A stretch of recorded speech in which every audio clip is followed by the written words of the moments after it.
now. But I don't have no anonymity. Anybody worried about me? So dude, listen, I got sober out loud, so I ain't too fucking worried about people knowing. You know how many times walking through an airport, people go, "Hey, Bill, I'm Bill's. How's Bill? How's Bill?" And, you know, that's the cool thing. Which kind of, it doesn't piss me off, but I've always favored Dr. Bob. Me, you, me both. So I'm a Dr. Bob guy. But always, you friend of Bill W's? I like Dr. Bob though. But I've had people ask me if it's a I've had like a devil worshiping, and they've asked me, and I'm like, well, if you read the whole thing, there's not a lot of devil there. So it's opened up a lot of line of communication when people see my arm. I'm in the airport probably 6-7 times a month, right? Oh, so wow. I fly. In fact, I'm leaving at 2:30 in the morning to get Sac Airport to get on a flight to take off. So yeah, it's I'm always on a plane.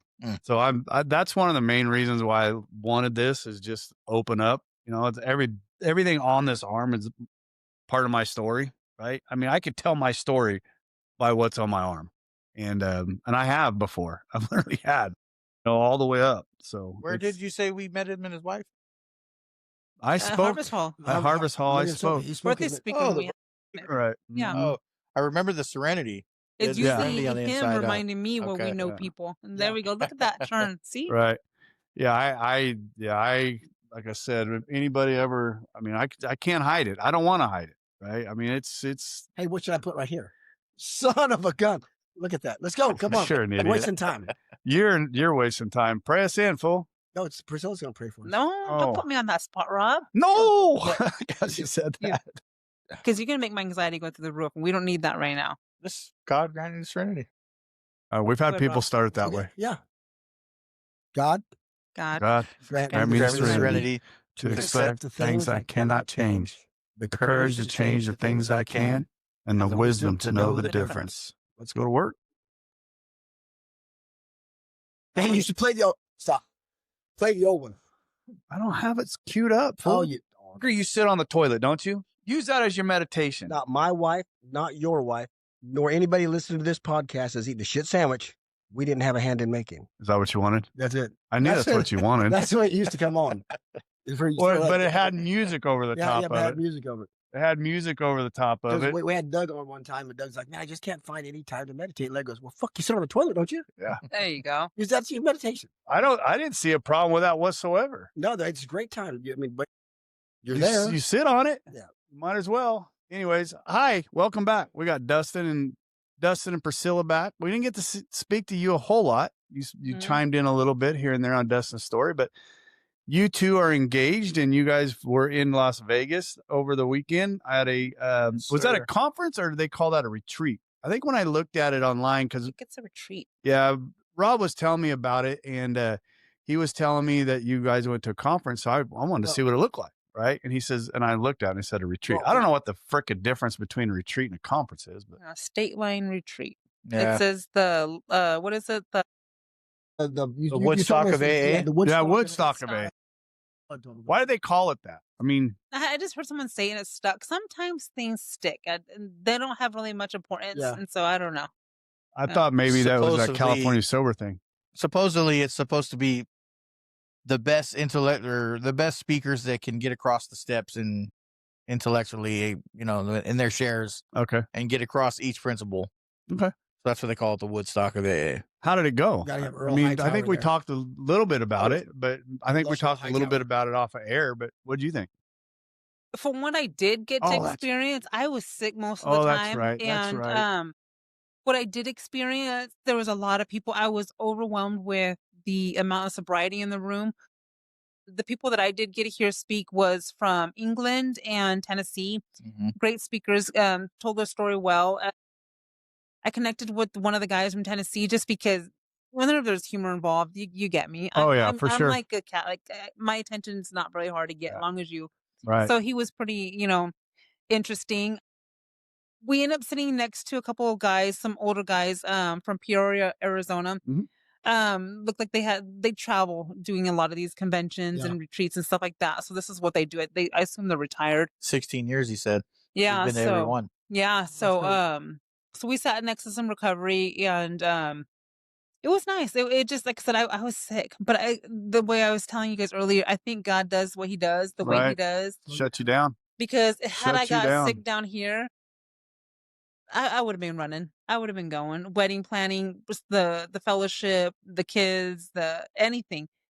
I needed to slow down. Got you a moment. Yep, got Got you a me. moment. He's like, I got you right here. You're gonna and Hotel room. You don't have to clean it. You don't have to do anything. nope, Keep your nothing. ass right there. Yeah, Yeah, it was nice. and he was a great like you know, one of the things I think of him, you know, he has the heart of a servant, and he was maintaining his what we came there for, but he was taking care of me, and so and sometimes you and we need and we talked about before we left, you know, sometimes we might need a little recharge and Oh, yeah. stop everything real quick and reconnect because everything's been so chaotic Right. lately.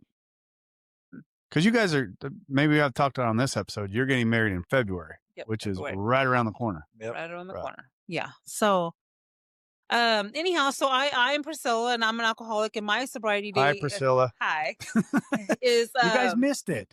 Damn it. is September 12th, 21. Relapse is a part of my story. I've been in the rooms around the rooms about going on about 6 years. My story started, you know, when I was younger. I had bits and pieces of wholesome family, and I got bits and I always think it's like a movie trailer. Like you got to see little clips of something, and I got that. And growing up, I was born to a teen mom. She was a teen mom. I believe if I'm right, and I'll have to correct this, but I think my grandma was a young mom too. So my mom was a teen mom. My dad was a little older. They found out they were pregnant with me. My dad did the right thing, went to work for City of Mesa Sanitation. He had that job up until the day that he had passed away. And Which in Modesto? in Arizona. Okay. I'm okay. from Arizona. Okay. And early on, my mom was I don't know if anybody knows the movie, but this is one of my favorite movies, and it might be for toxic reasons, but it's Urban Cowboy. My Uh-huh. mom reminds me of Sissy. Mm-hmm. And she was always pretty. She's that country girl, you know, in and out of bars.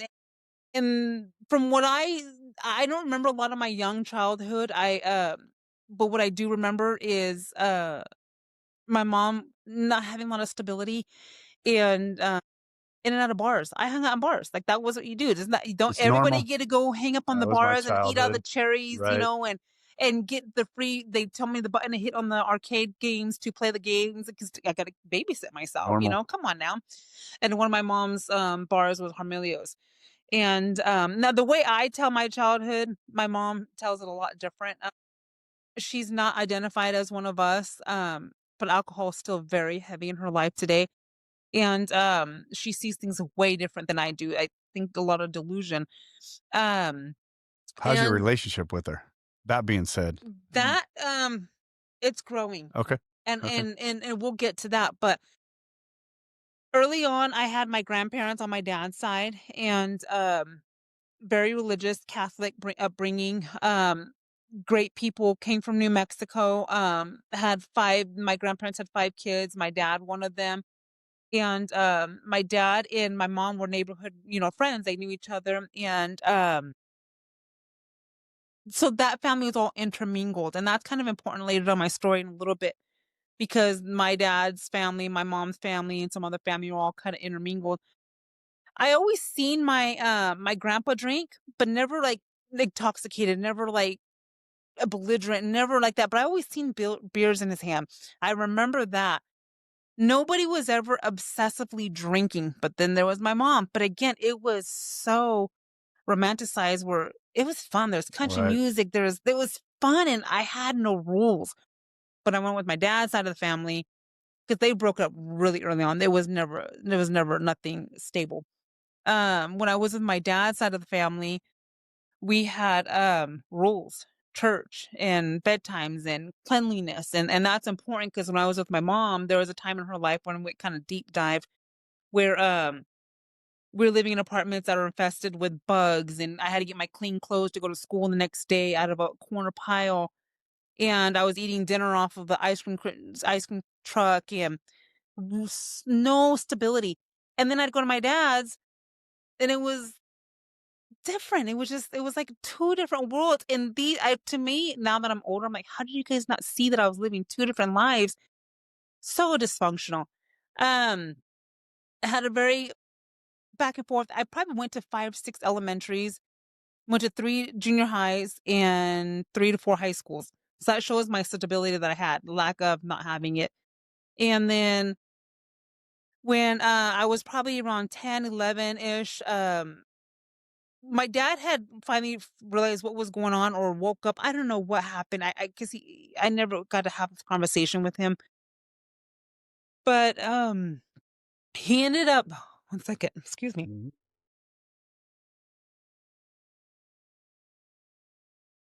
Excuse me.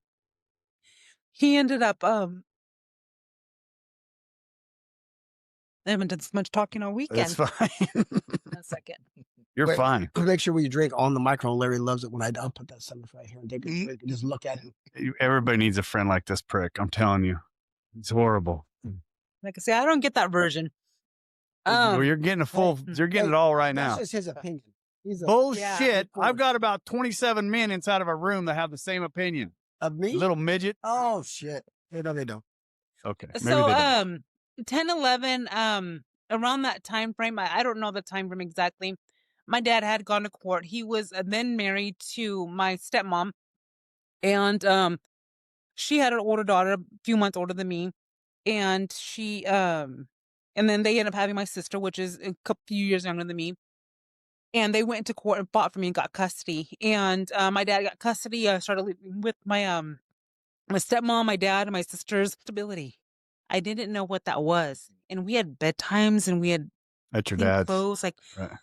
who are you guys? You know? And I always felt foreign. I didn't feel normal.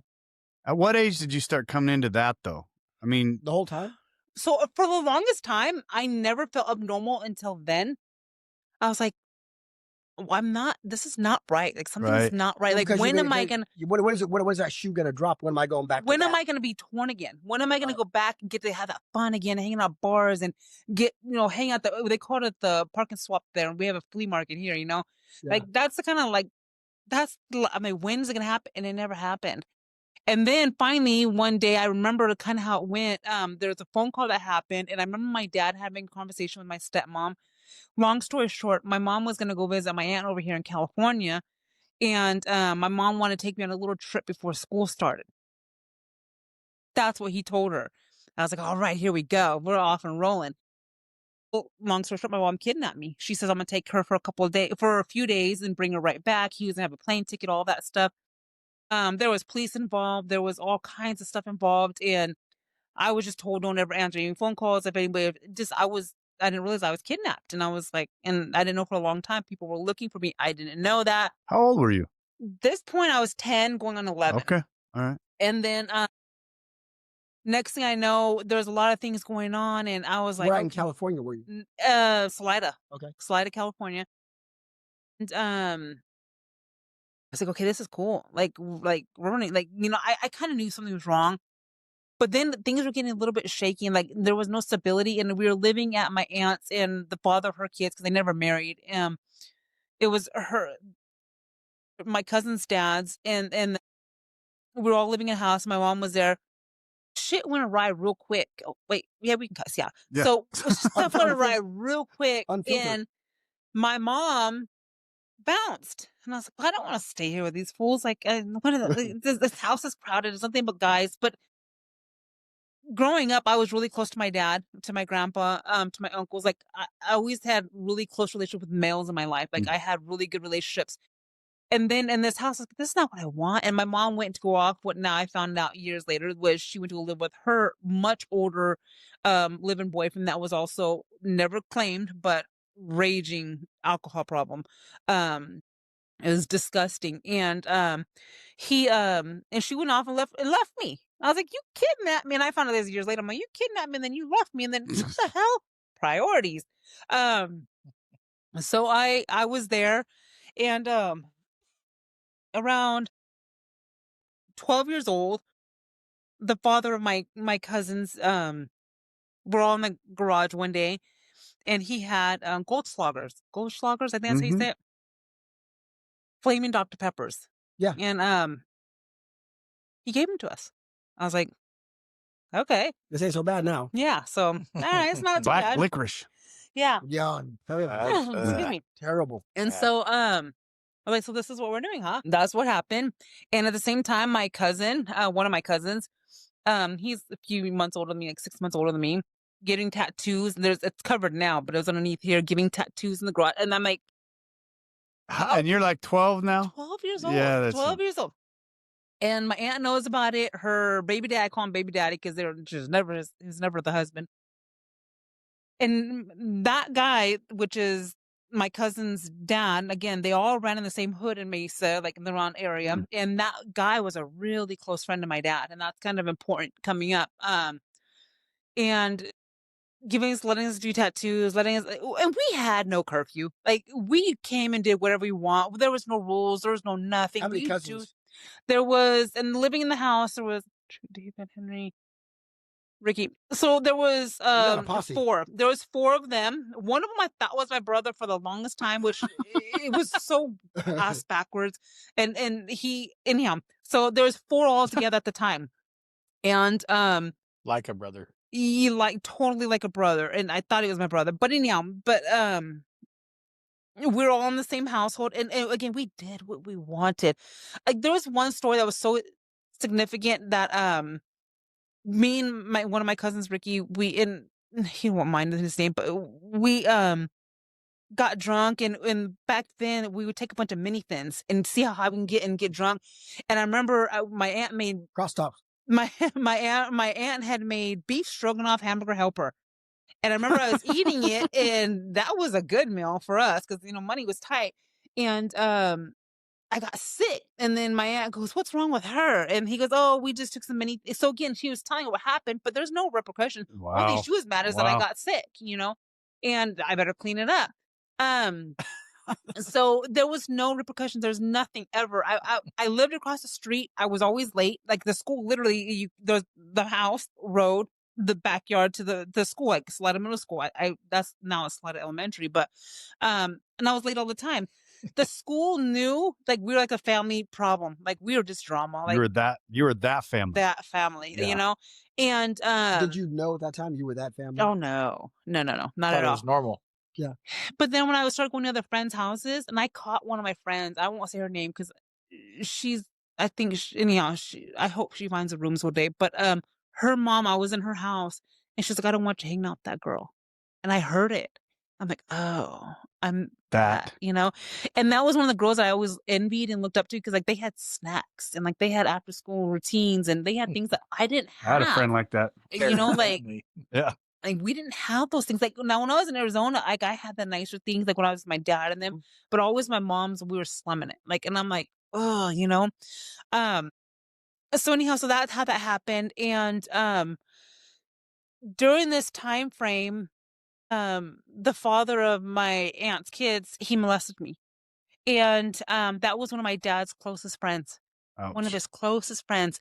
And I remember at that point, I was like, I need to go home. I need my dad to find me. Like, how do I fix this? And long story short, things just were happening. And I was off and running, and I was doing anything and everything I could, just to stay away from home because I didn't want to be there, And I had a boyfriend at the time, and because, again, we could do what we want. And I remember I was like, I got to get help. And so I told my boyfriend what had happened, and we went to his mom and told her what would happen. And so she called my aunt over, and we had said, "Hey, this is what happened." She didn't believe me. She Of course not. goes, bull crap. She left me there, went home. I guess she called my mom, got my mom involved. Long story short, I ended up moving back to my mom. And my mom, that didn't fit her schedule and her lifestyle because she was doing whatever the hell they were doing over there. I was tried living with them for a while over there off Clearville Road, for a while. And these are 2 drinkers that I used to think I called them functioning alcoholics because they both worked in the union too. And they worked, for companies about us. They're both retired now, so it doesn't matter. But they work for our same line of work too that we do. Him for Granite, and then her for Granite Tiger, all those companies. And to throw a teenager in the mix, I was messing up that lifestyle. So at the time, so anyhow, go a little bit back. There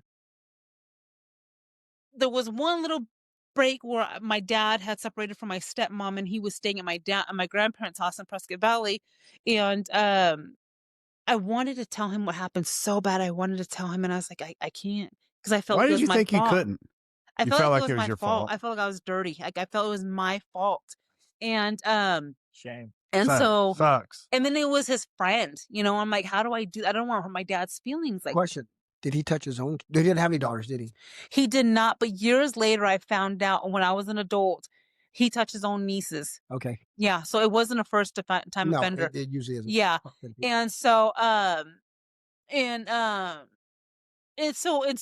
I wanted to say something, I didn't. I ended up coming back, and I had a whole plan, and I was gonna tell him something, and like me and my dad. And so my mom did a lot of alienation with me, where she where there was no communication, there was no nothing.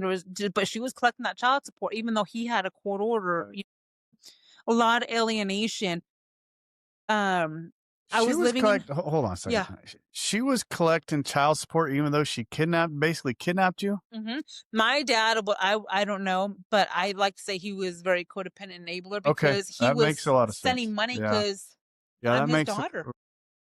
And I can only imagine the hell that created for him and his Oh. wife at the time. But Wow. she would hide it. Well, me and my dad were sneaking phone calls and things like that. And again, I was disrupting what was going on there in that house with her and her boyfriend on Clarabelle Road, and she got me an apartment over there across from Oak Valley Hospital at this apartments at the corner. She was letting me live there by myself. How old? This time I was 16 years old. And Dude, that'd have been heaven. Hardy. so that's how it started, and it was off and rolling. It was doing good. Were you even going to school? Yes. Oh wow. I was taking the Oakdale Start bus to McHenry, or Oakdale Start bus, and then I would transfer to the Modesto bus, and then I would walk down, what's the road by Hobby Lobby going down to Davis to Rumble, and I would walk the rest of the way. And I would do that all the time. To Oakdale.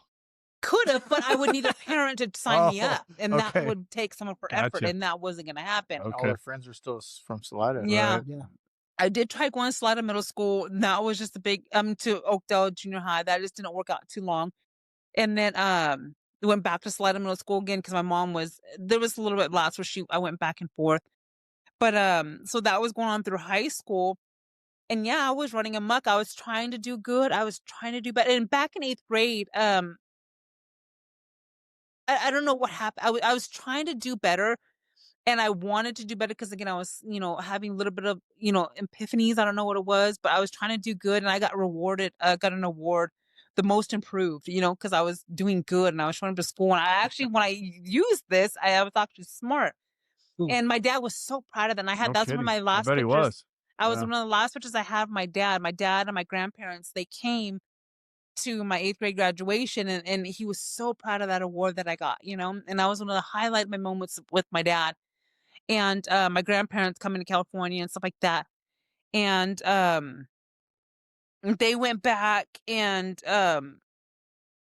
weren't you playing volleyball for Davis? I was playing volleyball for Salida Middle School, and then I went into Davis, and I was playing volleyball, and then things just weren't. I had no stability to help me. Like I didn't She's younger have than you. by a year. By a year. So did you guys go to Davis at the same time? We did. We did, and we did it. And this is where it gets a little choppy. I didn't have that foundation. So when I went in, I made the Davis high school volleyball team, and I was doing great. Everything was good. At first, I was going to quit because a lot of my friends, Salida Middle School, didn't make it. And I was like, my anxiety didn't want to let me do it by myself. I did it. It was doing good, but trying to get to meet, trying to do this, because, you travel, you need parents involved, and I didn't have that. So I was like, whatever. So let's start drinking. Let's start smoking weed. Let's start ditching, going to the park next to Davis Park. Let's start doing all these different things. And well, before, if you rewind just a little bit, I was back in touch with my dad, and I was trying to make an exit plan to go back to Arizona without my mom knowing. And he was going to come out here, and 10 days before he came out here, he ended up dying. Ouch. Yeah. I remember that part of the story. And so I was like, damn. You were young. I was like, where's my break? Now, Yeah. That you one and I have hurts. talked about this before. Mhm. What did you think? And you said that God just wasn't. God just wasn't there for me. Like, Yeah. there's a God, but because something went wrong with me or I'm just not what God wants to take care of. That's Like, what you God felt. doesn't Yeah. love me. Because it's so, why did I, and at this time I didn't have this thinking. Later in life I did. I'm like, why did I experience so much bullshit if God really Pain. loved me? There was a lot of pain there. Yeah. No stability, but the glimpse of it. Like, it's like I almost had like someone dangling over my head, and If only I'd have stayed with Dad. Well, yeah. but then she was getting ready to come back into stupidity, recognizing that she's right. going the wrong way. He didn't choose to go. Well, no, but Dad, Right. I'm going back with Dad, and Right. then all of a sudden, Dad dies. Off and running. And Especially now after. oh yeah. I was and again I had a boyfriend from junior high going to high school that, God bless his heart, how he stayed with me, and he probably needs therapy after me, because even in junior high and high school I was a basket case, and doing everything I could to get attention, just shaving the back of my head and hanging out there around crowds and starting to dress a little more promiscuous, and it was just crazy. And then going to Davis from a little small sheltered place of Oakdale and Salida, that's like a bomb. Like, Yeah. I don't even know how I fit in here, and there's people like him over there. So it's like, hey. So it was a rougher crowd. And Dustin had the good drugs though. yeah. Vodka bottle walking Yeah. out. So and at that time, and then even a little bit in junior high, going into high school, there was a lot of hanging out in the orchards and hanging out in abandoned houses and things. I'm like, I am so thankful. And that's why I remember God was there, because he got me out of those things. He got me home. And there were some times, like today, to this day, I can't eat Hot Pockets because I remember I ate those when I was drinking some boons and I vomited that, and I just can't look at those the same anymore. And this is all between junior high It was and the high Boone's school. fault. It was not the boons, not the boons in the Hot Pocket. Priscilla's overconsumption. Never. That's a good But one. yeah. Well, Cheap Buzzing wine. Bagel. who created Yeah. Boone's Farm? Paul's no, it's Dawson's. Dawson's Yeah. dad. Dawson's Well, dad Dawson- was on Dawson, this. the primary Yeah, purpose. he invented that. His Oh. dad created with Boone's Farm. Yeah. Damn it. But yeah, and then 40s, because 40s was cool, you gotta be the cool one. And man, but and then freshman, sophomore year, then going to the junior year, I was like, it's working for me, selling my mom's bank cards, doing what I gotta do, because I didn't have no money, and so I'm gonna steal. And then about my junior year, I was getting a little tired. I was like, I'm tired already. And by this time I got my Yeah. mom to move me to Modesto. And this is where I thought brother, but he's my cousin. And we got an apartment right there off of Standerford and Road. Prescott. There you go. Close to you. Right by the recruiter station. Yeah. And so we were living there, Carmel Woods at the time. I don't know if I still call it the same thing, but we were living there. Oh, that's Carver. That was making me have better access. So then Access to what? things, because I was taking Whatever the bus she wanted. everywhere. I was taking the bus Whatever she wanted. everywhere. And so I got me a job at McDonald's because I was going to be a functioning adult. I didn't need to rely on my mom and da-da-da. That worked out for a little bit. And then there was this little booth in the mall that had, they made keychains, like engraved ones and license plate frames. And she eyed me from McDonald's. Has she seen the potential? And so I went. I was like, don't you know who I am? So I moved on up, and that worked better with my schedule because I wanted to start partying again, because I had money again, because I wasn't having to, sneak it around and go to parties, all this other stuff. So it worked out. And that worked out for a good long time. And that high school boyfriend that I had, I ended up cheating on him, and I got pregnant with my first son. This was going into senior year. And then so got pregnant with my son. And I was like, well, and I remember I didn't have much of a compass of how to be a mom or how to be an adult or what to do. You had nobody to look up to for that. No. I had my grandma Laura, which is my dad's side, but glimpses of it. I don't know how it all happened. And so I was like, I had a great plan. Well, I'm pregnant now.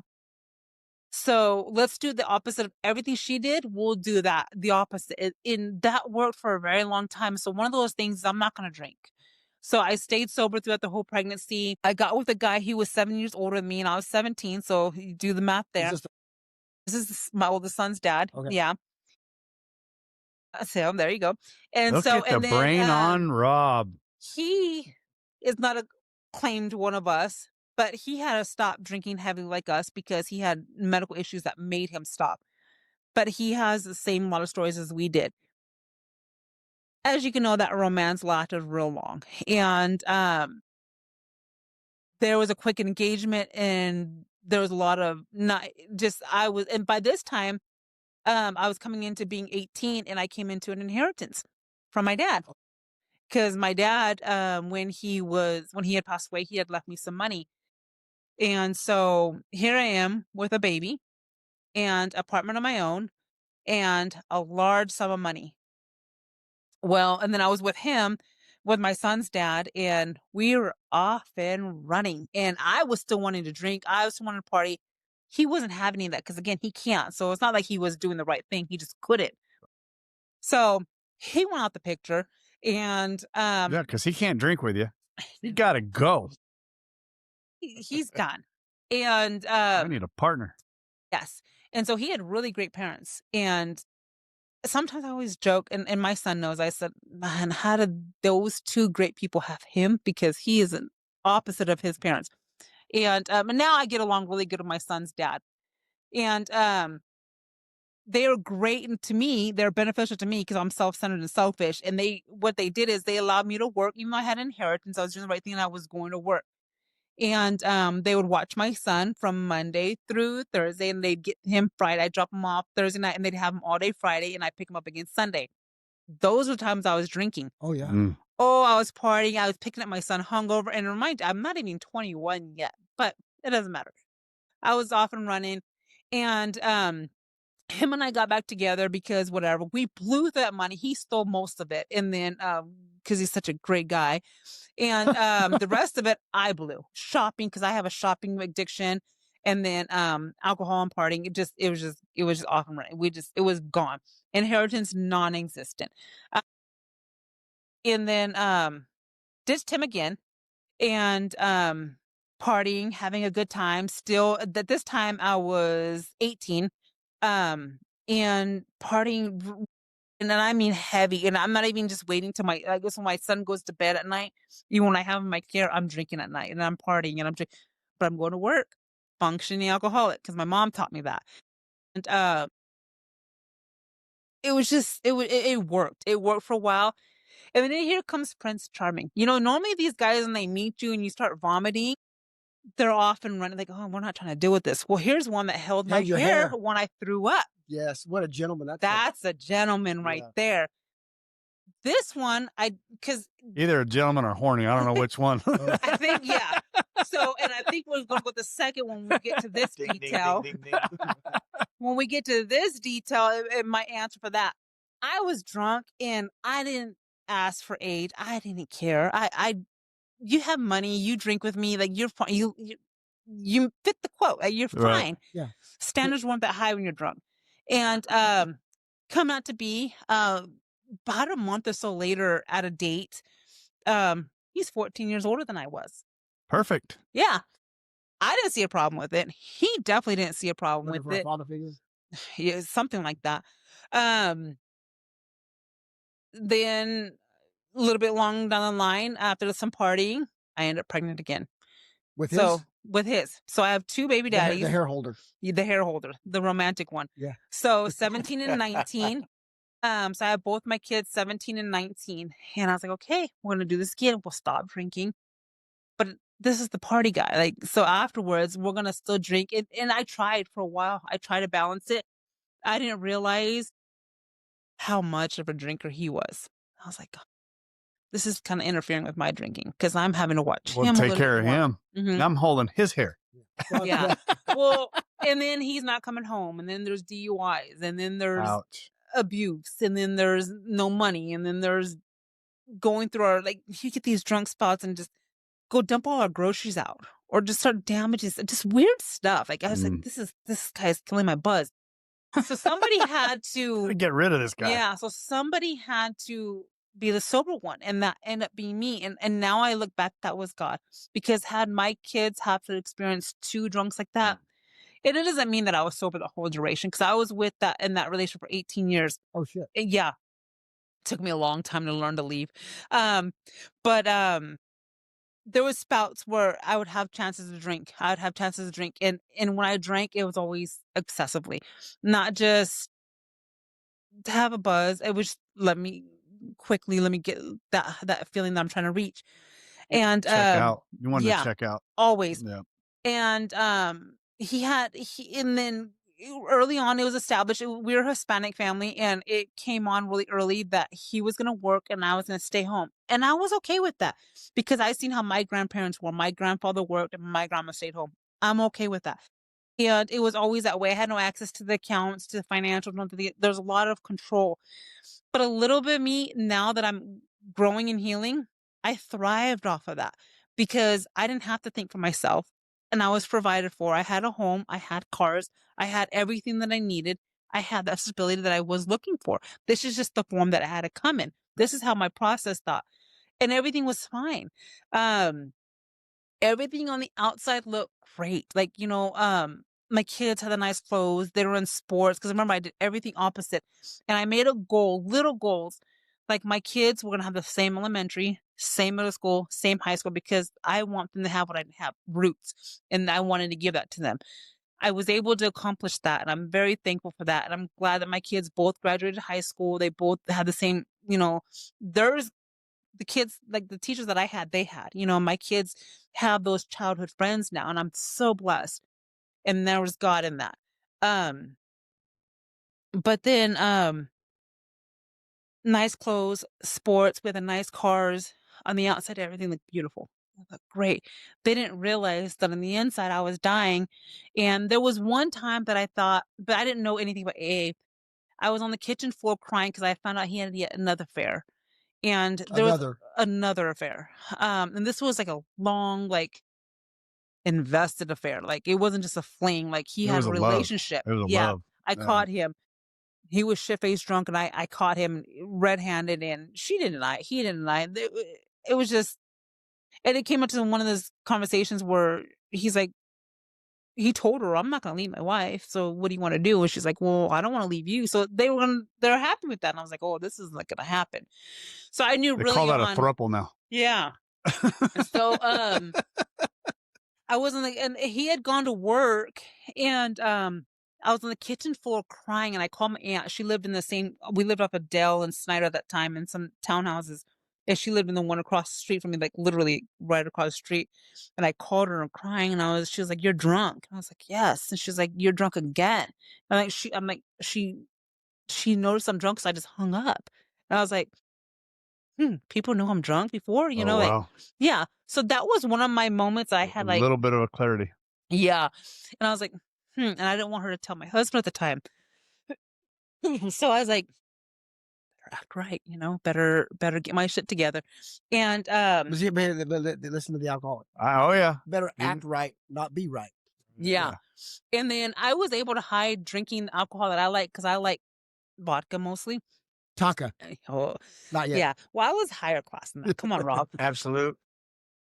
Yeah. Grey Goose. Yeah. And then and that should be early on, because so anyhow, so I would do the grocery shopping so I can sneak in the alcohol, so he wouldn't know. He would never know. And then so there was that, and then I dabbled and I drank. No other drugs though, right? Just drink. Yeah, I tried weed in high school, but it was never my get down. I hate smoke. I don't like smoke. It sucks. Go fast or go home. Fucking wrong. Jack Daniels and some powder accelerants, and I'm good to go. Even as a parent, though, I had 2 kids already in elementary, and the last time I had smoked weed, that's then, and I didn't know until years later. I'm a slow person sometimes. My feet were stuck to the ground, And it wasn't until I got with him, he's like, "You were stoned, fool." Yeah. I'm like, "Oh," because I felt like I couldn't move my feet, and I don't like that. I don't like, Oh, yeah. that was Steve that told you that. Oh, Steve, okay. So I was like, "I'm stoned. You were stoned," and I was like, "Oh, I get it." Steve at work. Yeah. Oh yeah, Steve. Okay, yeah. Yeah. So I didn't even know what stoned meant, and I was saying it. yeah, and then so that was going on and on and on, and I thought I was just in a spiral. I'm like, but I have everything now God finally loved me because I had home. My kids had clean clothes. We had everything that I always wanted as a child. How can I be ungrateful? My kids made all the sacraments in Catholic school. Like they did everything we're supposed to do. Yes, he's an alcoholic, but this is the price you got to pay. It's like, come on, you just suck it up. And yeah, he's cheating, but nobody knows. So just you bear with it. Because if anybody knew, I would be embarrassed. Because how dare I be cheated on? And one day I had the thought, because we went to a comedy show. Long short, there's a lot of drinking. He had beat the shit out of me in the parking lot, and we came back, and I couldn't wait to get to his mom's house and show her, so she would help me and like give me some type of justice, And she just looked at me. She goes, "Mija, what did you do?" Uh-huh. I was like, "Oh, I'm in trouble. Mhm. Like I'm in deep." Yeah. And then the things started spinning. And shortly after that, I was like, I have to think of a plan, because I was a stay-at-home mom. I had only high school education. What am I going to do? So I started building myself up, started getting little jobs at Macy's, at Target, I was babysitting. And when I babysit, it was for his cousin. I would stack some money away just slowly. And things were getting bad, like just so bad. And I finally got myself, I said, he was working for Numi in Fremont, and that shut down. And he got laid off for a while, and his drinking got a little bit worse because he didn't really have nothing to keep him idle anymore. And then he started going to school for some type of maintenance thing. And how dare I ever want an education? But I somehow convinced him, and something worked out. And again, that's God, where he let me go to school. So I went to school for medical assisting. That backfired. People gross me out. I don't like it. So I was a medical assistant. I did great. I worked for a gastroenterologist, and that was short-lived. And I was like, I got to start stacking my money. At the same time, and the whole time I left out that I've dealt with depression ever since I was in elementary. My first I saw it. mental health issue was in elementary when I lived in Prescott Valley. I left my first suicide note to my grandparents. And that's how I know mental health is real, because I never heard of it. And, I just knew what I felt. But I've always had anxiety, but the alcohol always kept it at bay. And from the first time I remember it ever calm was when I was in that garage. I was like, I don't know what's going to happen, but I that feel good. Right. That felt good. I hated the way it tastes, but man, it felt good in my body. The book talks about that ease and comfort. Yeah. That comes from the first drinks. When you got severe anxiety, But for me, it's when my body would say, Mhm. That's then that I could drink or anxiety. act normally. Once I got that Yeah. feeling, but that took, Yeah, and I've never felt okay since I was little, because like I said, I never had stability. But when I drank, I forgot. I didn't care. So where I was at that time, I didn't care. And then when I finally got that job, I went to school, and I did good. Dean's List, everything. I did amazing. I did great. I was like, okay, I'm gonna do this. And then that backfired, and I felt really ashamed. And what do you mean backfired? How did it backfire? because I didn't like people. I didn't like around their bodies. Yeah, she didn't. Yeah. So he was nagging at me and just bitching and all this stuff. And I was like, I can't deal with this. And I'm like, I'm a failure. So then the anxiety got worse. And that's when I noticed I got worse for the first time in a long time. And it was getting harder to hide the drinking, because now my kids are older. They're in middle school and stuff. Were they in middle school? I think they're in middle school, going to high school. And then it was harder to hide it from them because they're older. They're more aware. And Oh yeah, for sure. And so I'm like, how am I going to deal with this? What am I going to do? And again, I'm trying to make a plan to leave this man. But I had to get financially secure by getting a car, by doing all these things without him knowing. And because he's off taking around these women and his own alcoholism, he kind of didn't know. So he made it kind of easy for me. And so one day I was walking around where I worked at the gastroenterologist, and American Medical Response was right there. And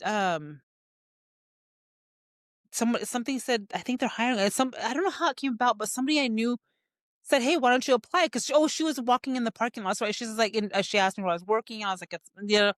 Well, so she goes, "Why don't you apply?" I said, "Okay, sure. It's right by my house." It's like it worked out because I live right there in Salida, over on that side of over there in Salida. I applied. I got the job. It was great. And and another reason why the medical assistant job didn't work is because I had to be around men sometimes, and I was not allowed to really interact with men. And like From your husband. From your husband, the cheater. so a little bit of Outstanding. an example. Like we're in a restaurant, and like say like I'm here and he's looking at me, and there's a man at this table. Oh, we're gonna switch spots because you can't be in eye contact with him. So it was that bad. Insecure as hell. But Yeah. alcoholic. And so I got that job at AMR. Everything's going good. My anxiety seems to be at bay. But it was hard to drink again because there's no drive time or nothing because I'm so close to home. So like everything's kind of crumbling in on me, you know? Like, I'm like, Where am my anxiety- drinking time going? yeah. So like there's no this. So like I'm having to hide it like I'm I'm still hiding at home because he had weird hours. It's just getting harder. And I don't realize this at the time, but I realize it now that I'm in recovery. It's like, God, I was really good at that. But We are good. that was my job. That was going to save me to leave him. And me and my boys were going to leave. And I got laid off. They went overseas. It's like, what am Were I you going to do? dispatching for him? No, I was working for the patient business services Oh, part of gotcha, it. So I gotcha. was handling all that. And so what am I going to do? Again, God let me down. He let me down. And because I had good work history at that point and I had connections, I got a good job at MedAmerica over there behind Home Depot for a medical billing company. I hated it. It was miserable. My drinking just like when I got off of work, it was so, At least you I waited hated till my you got off job. of work. I did because I was a functioning alcoholic. And so I hated that job, but it was a further drive time. So that helped. So that worked. And but I wasn't drunk enough where I thought I'd get a DUI. So that wasn't my benefit. I always thought things through. Yeah. Oh yeah. I Insanity. hated that job. And I was like, I can't do this, but I'm like, I'm gonna stay here for a year, get it on my resume. And then the Waymaster for George Reed in Escalon, I happen to be good friends with his daughter because we all hang out in a circle. And we're all heavy influence drinkers. And they're not claimed to be us. But drinking, and that's another reason I was able to get away with it because I didn't have to hide it so much with them because everybody drank. And I didn't drink as much, so I wasn't an alcoholic. Not as bad as that You know? motherfucker. So, but when you have a large group of 15 plus people, 20 people, and we all hang out as couples and they all drink, you're not an alcoholic. Party time. You're just having a good normal. time. Social It's drinking. normal. So it was easy to manage. And So you applied. so he said, "Hey, I'm going to be retiring. Why don't you apply?" Sure, why not? I'll try that for a summer until I find something else. And I didn't get the job. Son of a bitch. I was like, God, I can't catch a break. And then I didn't take in consideration I have no, construction background. I have no Waymaster. But it's God's fault. It's not my fault that I didn't have all this experience. So they didn't call me. I was like, okay, whatever. So I'm going to stay in this miserable hellhole. And then Benson ended up calling me about a month later. Says, well, would you like to still come work with us as a floater? It was a lot of nights. It was a lot of... Benson's dead. It's okay. Yeah. It was no uncertainty. There was no stability. I was like, oh yeah, get someone the anxiety that's what I need in my life. And then it was nothing. And I didn't know at the time, but I knew it was a men, industry. It's like, this is going to go over well with the guy. Cause I hadn't left him yet. I was like, okay. And then, so I got the job, took it, hell broke loose in the home because how dare you work with men? Slut. Yes. And then, so that was That was every name in the book. But in a minute, I kind of wore that title in a minute, and I'll show. And you might know part of. I'm sure you know. We just don't discuss it. But so finally, I had enough money and enough whatever. I mean, I don't know what it is. I filed for that divorce. I Atta said, girl. you know what? I remember. said, screw you. Like, screw you. I filed for that divorce. We had a big enough house where he had his own room. We had a whole setup. And it was right when I was getting hired. And it was also a week before my son's high school graduation.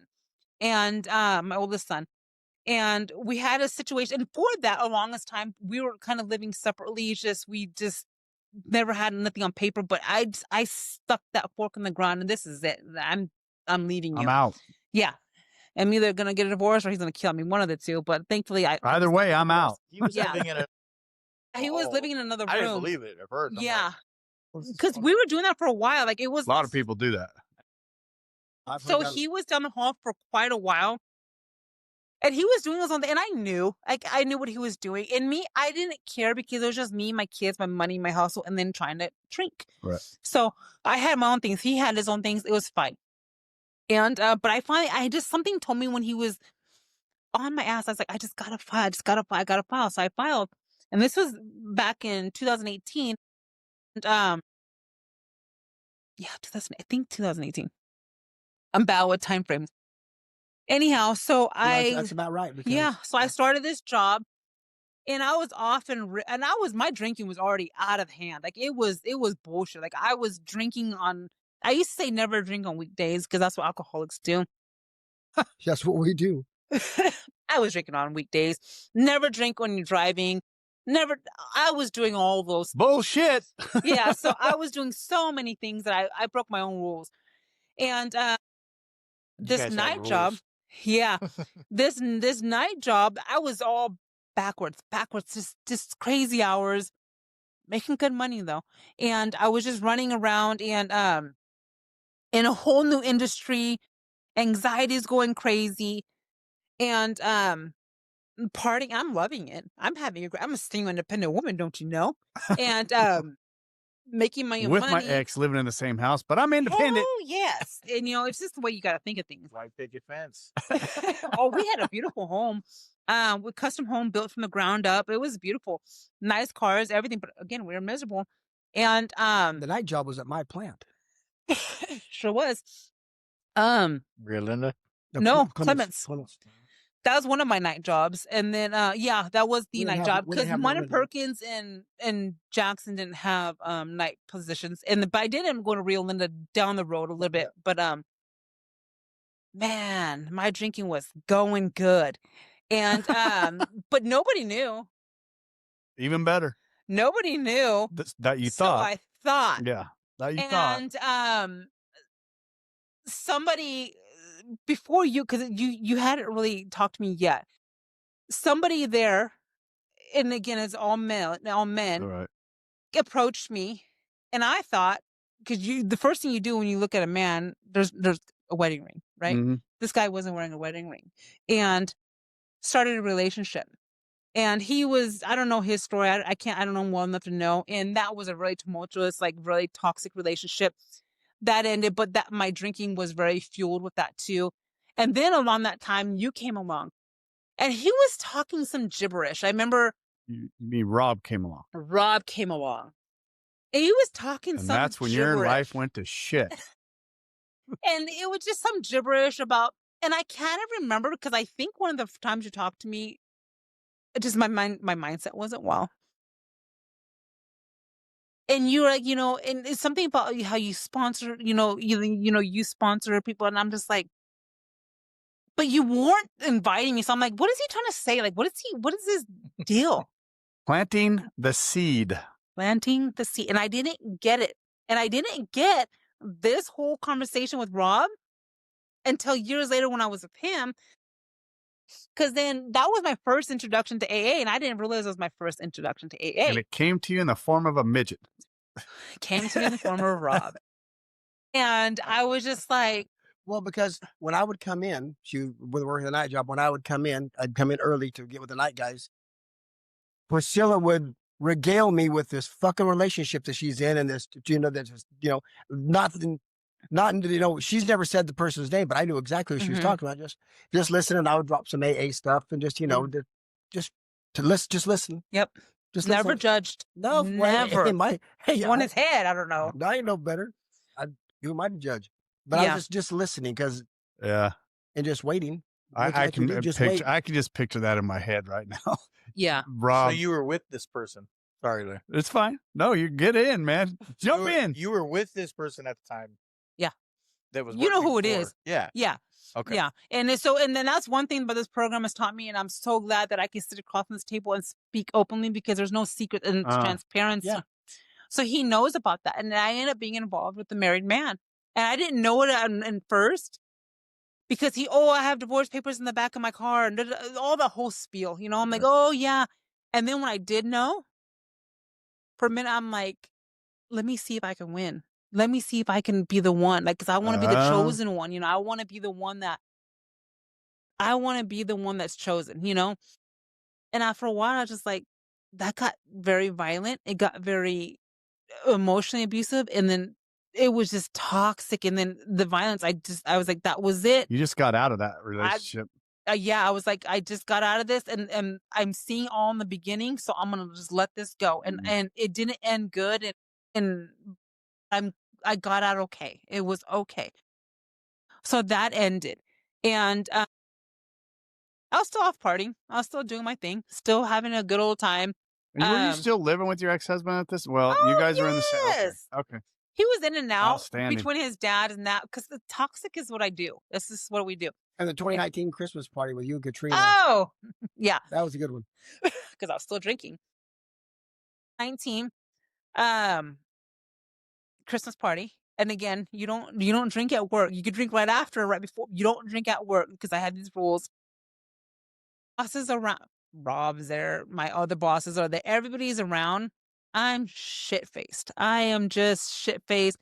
Showing your real side. Oh, yeah. She was feeling no pain. Oh, feeling no pain. And that was one of the sickest nights, the most worst alcohol poisoning I have ever got in my life, where I was in the hotel bathroom and I had vomited, pissed myself, everything. And I say it because some women are like, that's embarrassing, but every bowel movement, like, everything came out, I did. It was me. Alcohol poisoning I don't know how I survived that night. And when I talked to a few people, they're like, so that was your bottom? Oh, no. No, let's keep digging. No. Let's go. So when I was driving home and I was sick, to edge it off, well, you drank again. Mhm. Oh, yeah. You got to get right. Hair of the You dog. got to get right. Yeah, that was not my bottom. And so kept drinking. And a little bit later, because that was in December, that party. And then about a month later, not even a whole month later, that's when that Facebook request comes in from a suggested friend, New Year's Eve. Wow. And I was like, I seen it. I just kind of let it sit there. In walk Dustin. Yeah. And there comes Dustin. She's a hot mess. Ooh, hot mess. And Dustin, at no point did you go, fuck this. well, There was a few I times. covered it. I thought I covered it pretty well, but I guess he's seen it. But so he came in inbox. At first, it was like women get a lot of inbox, let them get a lot of attention. I'm not on social media, so I have no idea. Okay, so it's a hot mess, and I'm just like, I'll entertain it. Like, it looked innocent. I was like, let's. He didn't have like the sleazeball like pictures and stuff. And one thing that he didn't do is he did it, and because it was, I think his friend requested at night, and so I definitely didn't answer it because I was like, what if he's drunk and I'm gonna start getting, what kind of pics? And I was like, I'm not trying to do that. Dick pics. I just got back from St. Joe's for the New Year's. Oh, yeah? That's a great I part. think Jay and Jeanette hosted it that year. Okay. I let it sit there, and then I was like, whatever. I answered it. For the duration that we were talking, no dick pics, no let Damn me it, see these pics. Dustin. No slimy, nothing slimy, just talking. And like I would start conversations and I'm like, oh, what are you doing? And then somewhere along the line, I'm shopping for a birthday meeting. I'm like, birthday meeting? That's fucking drunk talking about. Well, I didn't know at the time that he was an AA. And so he kind of explained, and then there was another, like, there was some hints that he gave that he was in the program, but I wasn't picking up what he was putting down. I just wasn't getting no it. idea.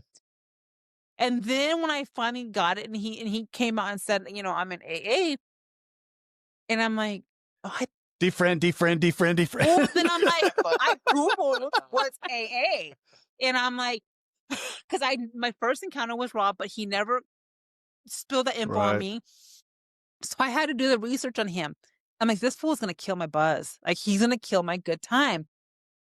So I was going to wean him out. I was just going to wean him out. And then I had some other people that, you know, it's like, he's going to get weaned out and he's just going to fade away.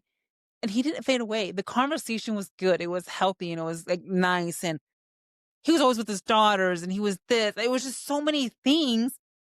Positive. He just, positive. Light. Yeah. And, but then. Picture of the Chihuahua on this profile. Yeah, that was so lame. And I was like, yeah.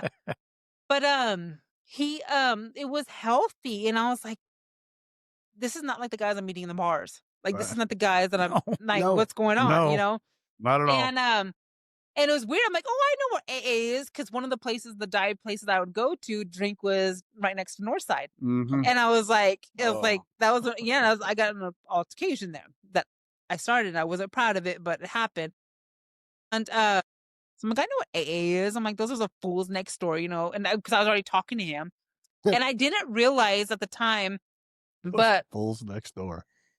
I was having to hide and not be very honest to him when I was saying, I'm like, okay, well, I'll talk to you later. I'm going to go out and do this. I'm going to go with my friends bowling. Well, they didn't know that I just had 10 Jello shots and, you know, and vodka. And then me and my friend decided, well, you drank less than me, so you follow me home, you know. Right. Freaking brilliant. Insane. And then I'm like, oh, I went to a comedy show. Well, I didn't tell him that, you know, we got so drunk before and after that. I don't remember what comedian we seen, you know, like I left those details out and I didn't put 2 and 2 together. And then sometimes we'd be hanging out, and this is during COVID too. So there's not a lot of places open, but like we'd be driving, doing things. And I'm like, drink there, drink here, drink here. This is after Benson died. Right after. Yes. And then, and so I'm like, it's his fault that all this is coming out, because it's maybe like, damn it, Dustin. Yes, I'm like, how is all this coming out? All you AA fuckers. Still fucking shit because again, everybody that I hung out with was heavy drinkers. Like we didn't. I wasn't even an alcoholic till I got into AA. Yeah. So I was just so gave her alcoholism. Just like, I was just kind of like irritated. And then, like he mentioned, the birthday speaker meeting he was chairing, and he was buying gifts and doing this, whatever. And then chairing a meeting. And I remember one day after work, I had this clever idea. It was after work. And remember, you don't drink on weekdays because if so, you're an alcoholic. Well, I had this bright idea. Let's go drink in Oakdale, El Jardines. And been there. I was like, well, if so-and-so wants to come with me, then I'll go. If not, I'm going to go home. Well, she didn't want to come. So I'm like, let me call up this one. If she doesn't want to go, then I'm going to go home. I got somebody to come drink with me. And so I'm like, see, it was meant to be. And then I was like, well, someone that day was saying that there's a lot of cops out. Well, I'm smart. So I said, well, let me just make sure I get a designated driver. And if so, then I'll drink. And being the brilliant drinker that I was, I called my oldest son. So, and so we had it all arranged. I don't remember because I was so drunk. I don't remember how it all logistics happened. My son got there somehow, and I didn't have to drink and drive. So, don't you know, good mom, don't drink and drive because I have kids to go home to. And then I was so plastered, and that's where he the part of his story where he was chairing the Wednesday meeting.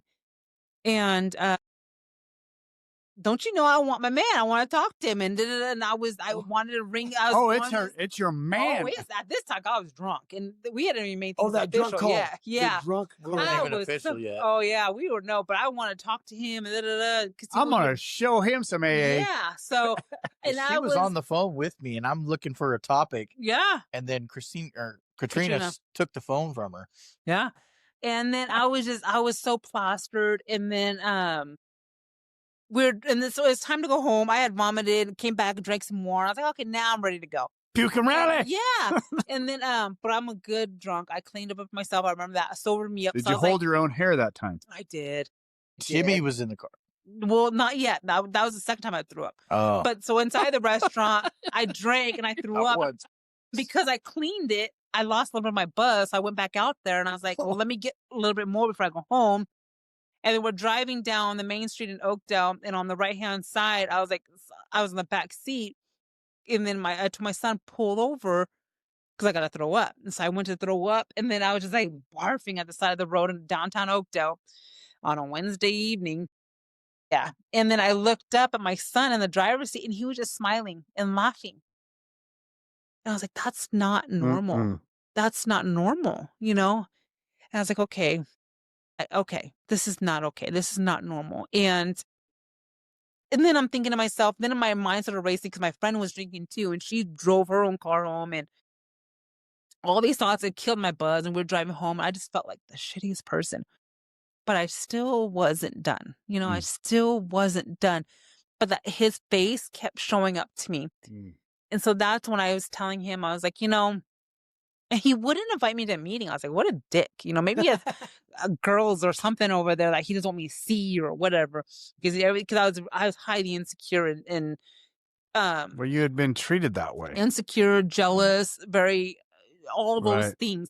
Abandonment. Abandonment. She had it all. Yeah. So I was all those things.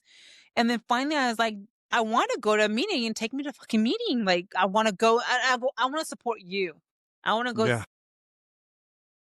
So, and right now it's during COVID. So none of the meetings. He's about 9 years sober right now, but she's going to support you. Right. And so none of the meetings were actually normal meetings. There happened to be one that was being held in Fire Park, and he found that for me, and we went, and I was just like so nervous and so shy, and so it's like just because my anxiety was through the roof because I can't go drunk to a meeting, or so I know you can, but I didn't, and so I'm like okay, and I never drank around him because I was like I gotta respect him, you know, or he's gonna smell it or something, and then and go ahead. Just that's my first meeting. Rob is he spoke right there at that same I was just saying. meeting area yeah. for CVI, and that was the first time I ever heard Rob speak. And it was in that same park area, picnic area. Oh, that was Jeanette. had to Yeah, speak you for was to the say team- that's. for I've the heard you football- talk about for that. the CGI? softball game. Yeah, Softball. CVI family Yeah. softball event. So I see ju- how the tables yeah. turn. That's kind of different, but Right. yeah, She was there. no. No, She'd gotten But drunk. my That's the first first meeting. meeting was in the park that another member had held. during COVID. All Yeah. meetings are shut down right now. Yeah. Mhm. So there's Um, meetings at people's houses, other Yeah. places. And then so we got there, and then everybody, you know, and of course people know, like now that I know, like when you see a newcomer, you don't see a familiar face. Newbie, you know, they're new. And You so could see it in their eyes. oh yeah. And I was clinging to him, like, you know, I was so scared. And then they got to the part where they read more about alcoholism. Mm-hmm. And I'm like, hold on. So they read it, and I'm like, oh my God, he did this meeting for me. Like, he told them I was coming. Like, he told them like all these things that I did. And That's I'm so like, funny. because I was like, how do they know I do all these things? And now I know it's just the reading that you have, you know, newcomers. And I'm like, so self-centered and so naive. I'm Right. like, this must have been for me, you know? So So, funny. So if all the signs weren't there that she's an yeah. she told me that, I'm like, yeah, you Yeah. earned You your belong chair. there. And so, I don't know how things kind of went kind of fast. And at that point, my anxiety was through the roof because I had nothing. And then when I was trying not to drink, another thing that I left out, NyQuil was a friend because it's not Oh. alcohol. So I was taking those with muscle relaxers. Those were a good Oh, combo good for Lord. me. So those Dr. were nice. Alcoholic Addict. Yeah. There. Yeah, exactly. So, I loved NyQuil. Like it was because I felt like I was being a better the person. nighttime you know? stimulus season, coffee, naked fever, so you stuff Yeah. your head so you can rest Right. medicine. So, and again, so I'm like, I'm not an alcoholic. That's just NyQuil. But, and the muscle relaxers was just a kicker because the anxiety and the alcoholism, like I couldn't Gotta have sleep it. at night. Combo. And so one time that reminded me, he made a comment one day when we're on the phone, and he was like, when I go to bed at night, I lay my head down and I have peace. Mm. Like, what's that like? What? Yeah. So I wasn't intrigued by not wanting to. I never had the intention to not stop drinking because I was always. I'm like, I'm just gonna go there to learn how to drink like a lady because I must not know how to drink like a lady or drink correctly or something was just Yeah. They're gonna teach not you. right, you know. And then I never had the plan because I didn't know AA was it was absent. I didn't know that, and then but I wanted that. I wanted that. I wanted Mm. peace. Mm. I never in my life had that. And so I'm like, okay. And so there were some other things that he had talked about that I wanted. And freedom and uh just so many things and how people love you there. And there's something he told me early on that came up in the conversation, how women and men love each other from the neck up. Like bullshit. That's gotta be a F fest over there. Like you guys can't tell me that. Like, The 'cause meat I was market. yeah, basically. And I was like, okay, but I wanted peace. So I'm intrigued. Let's go. Let's show me what you got. So I'm That gonna go right to there. support you. And so he got me involved with one of the women that has a lot of recovery that he happened to know. It was my first sponsor. I've had 3 sponsors in a matter of less than 6 years. And I'll be always internally thankful. She knows that book from front to back. Is She's that Leslie? no, that is Vicky. No. Oh, She yeah. knows that book. Yes, she does. It just wasn't a fit. It just was not a fit. And I knew You that learned that on. early on. I was Good not for a fit you. early. And then I just knew. And I was searching and I knew my heart and I wasn't honest. I wasn't pure. I wasn't thorough. I was nothing. But she crashed me through those steps so quick because she was afraid I was gonna go back out. And I was gonna go back out. I was ready. I was gonna ditch him. Loved the guy. Didn't love him yet.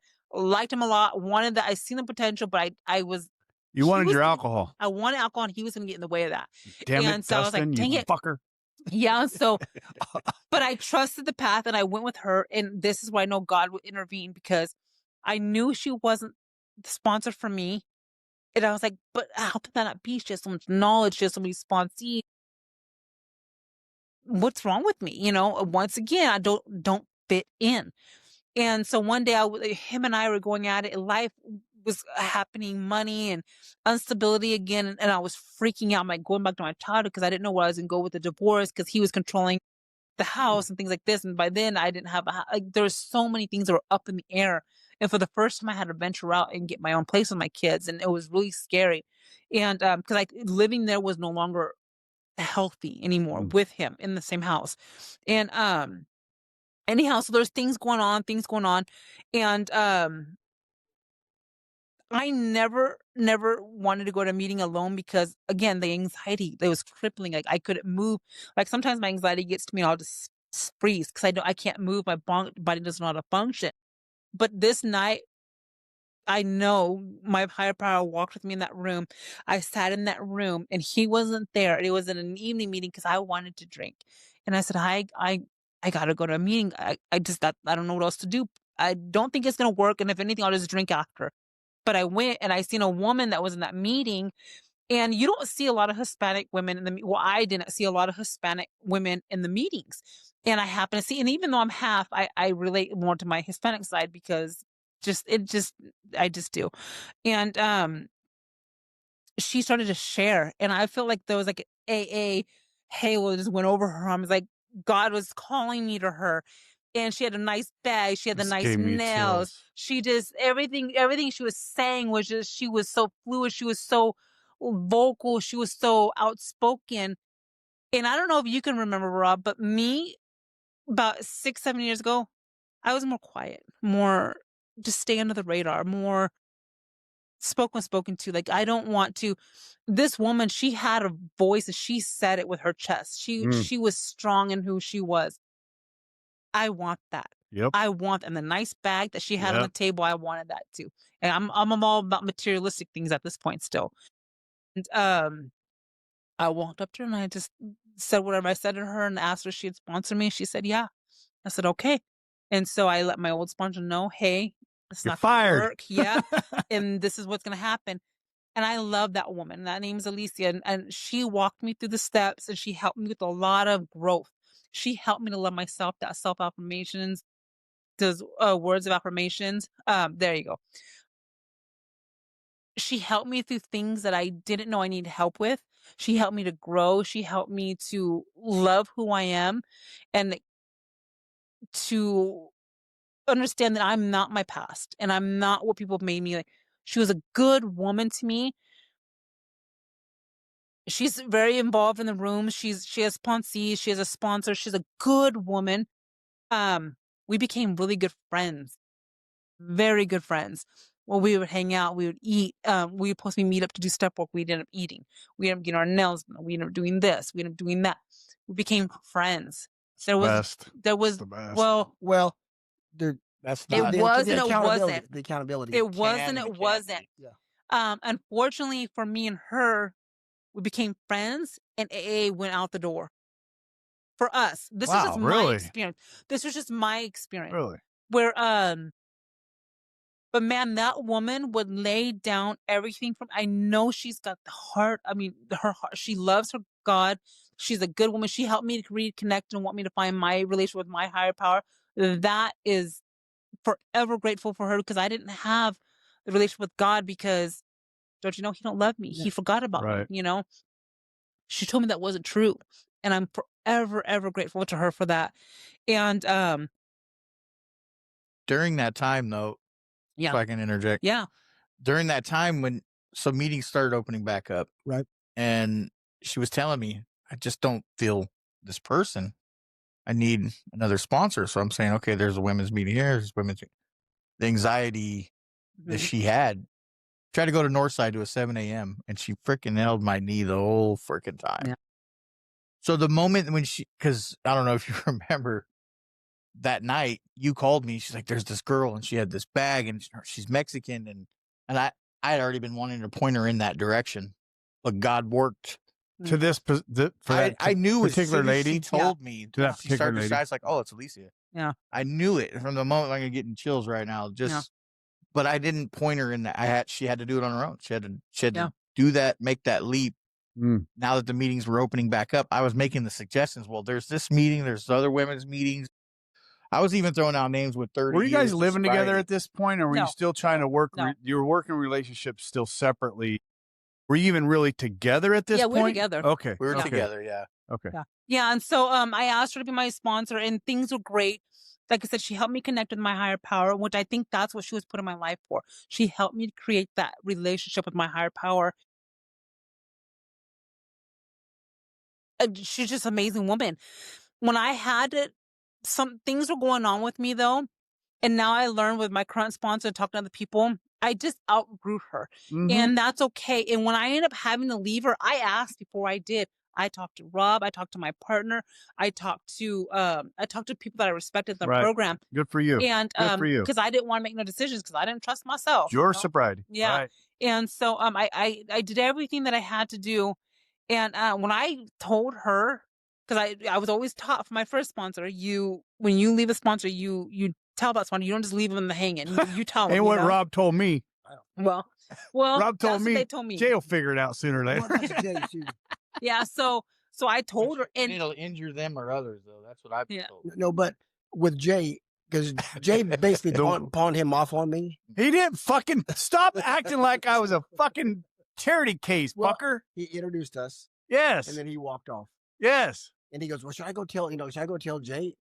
It was a couple days later that after we'd started working, I'm like, should I tell Jay? And he's like, he'll figure it out. I'm like, Yeah. okay. It's all good. yeah. That's what I've been told.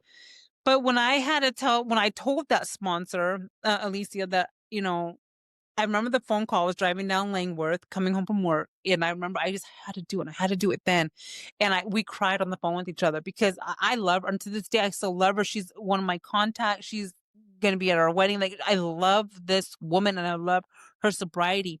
We just had but I left a couple of things too. Early on, my first sponsor told me I volunteered to get into activities. I was like, do you not know who I am and my crippling anxiety? And how am I going to talk to these people that I don't even know and do? What's wrong with this woman? And then that same sponsor told me you need to chair a meeting. What is wrong with this? I did it, but I mean, what's wrong with her? Nothing. I did it, And ever since then, except for 1 year out of these last 6 years, 1 year, I've been on the activities committee. But you and I at times can get over. Oh, We can overdo we'll ourselves. get there. Yeah. So so when I was on that call down Langworth in Oakdale, talked to my sponsor, breaking up with her, saying I'm going a different way. But before I did that, I said I talked to my people that I trusted, and I talked to the person that I was potentially going to ask to be my sponsor, make sure she had the availability first before I made that leap, because I had to plan everything out. And so Langworth, by the way, is where I got in my major accident. oh wow. That's so funny to hear you even say it. Yeah. So I don't remember hardly anything. Like I have the worst memory, but I remember significant things like that. And that was a significant moment in my life. And then and since, and like I said, I've been in activities, I've chaired meetings. And then anyhow, so I asked my sponsor that currently is sponsoring me. Her name is Tiambe. She has 30 years of sobriety. And What a name. that She's awesome. that What, say it woman, again? Tiambe, Wow. she had everything I aspired to be. When she walks with confidence. When she walks in the room, she's known. Her story is known, and she's respected. And she's not her past. She is who she is today. She is who, you know. I need to get out more. She's just a great person. She shared a primary purpose about 10 years ago. she's an amazing person. And I asked her to sponsor me, and she terrified me. She still does kind of sometimes. We She talked still about does. that. Oh, she terrifies me. And anything that scares me, I'm gonna walk away from it. Why is she scary? Because women always intimidating me, like really respectable and like confident women intimidate me because I'd never been around them. You know, I never really had any women, and so I didn't know how to be one with men. I'm fine, like because I have my dad, my grandpa, my brother, my everybody, men. Women intimidated me. I didn't know why. I did have my stepmom in my past, but we didn't have the greatest upbringing. And she since then made amends to me. She's not one of us. She's far from one of us. But she made amends to me for how she was. She didn't process that relationship when I was younger. And to this day, even though my dad's passed on and they were divorced, she's my stepmom.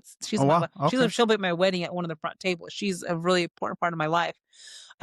She just sent gift cards. Yeah, she's a good woman. So anyhow, and just in these last couple of years, and it's this alcoholism over these years. I've lost a cousin to alcoholism. I just lost my stepsister, her daughter. She died of alcoholism.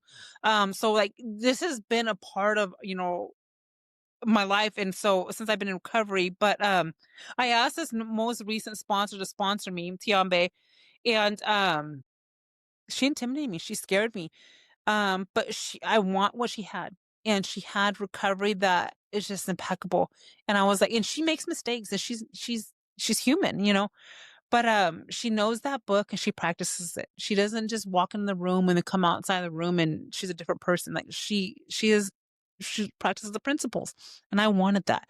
And I was like, I was and when I first got with her and I first started meeting with her, the first meeting, she kind of laid down the laws, how it's going to go and what we're going to do. And I was like, oh, how do I back out? You know, I'm too scared to back out now.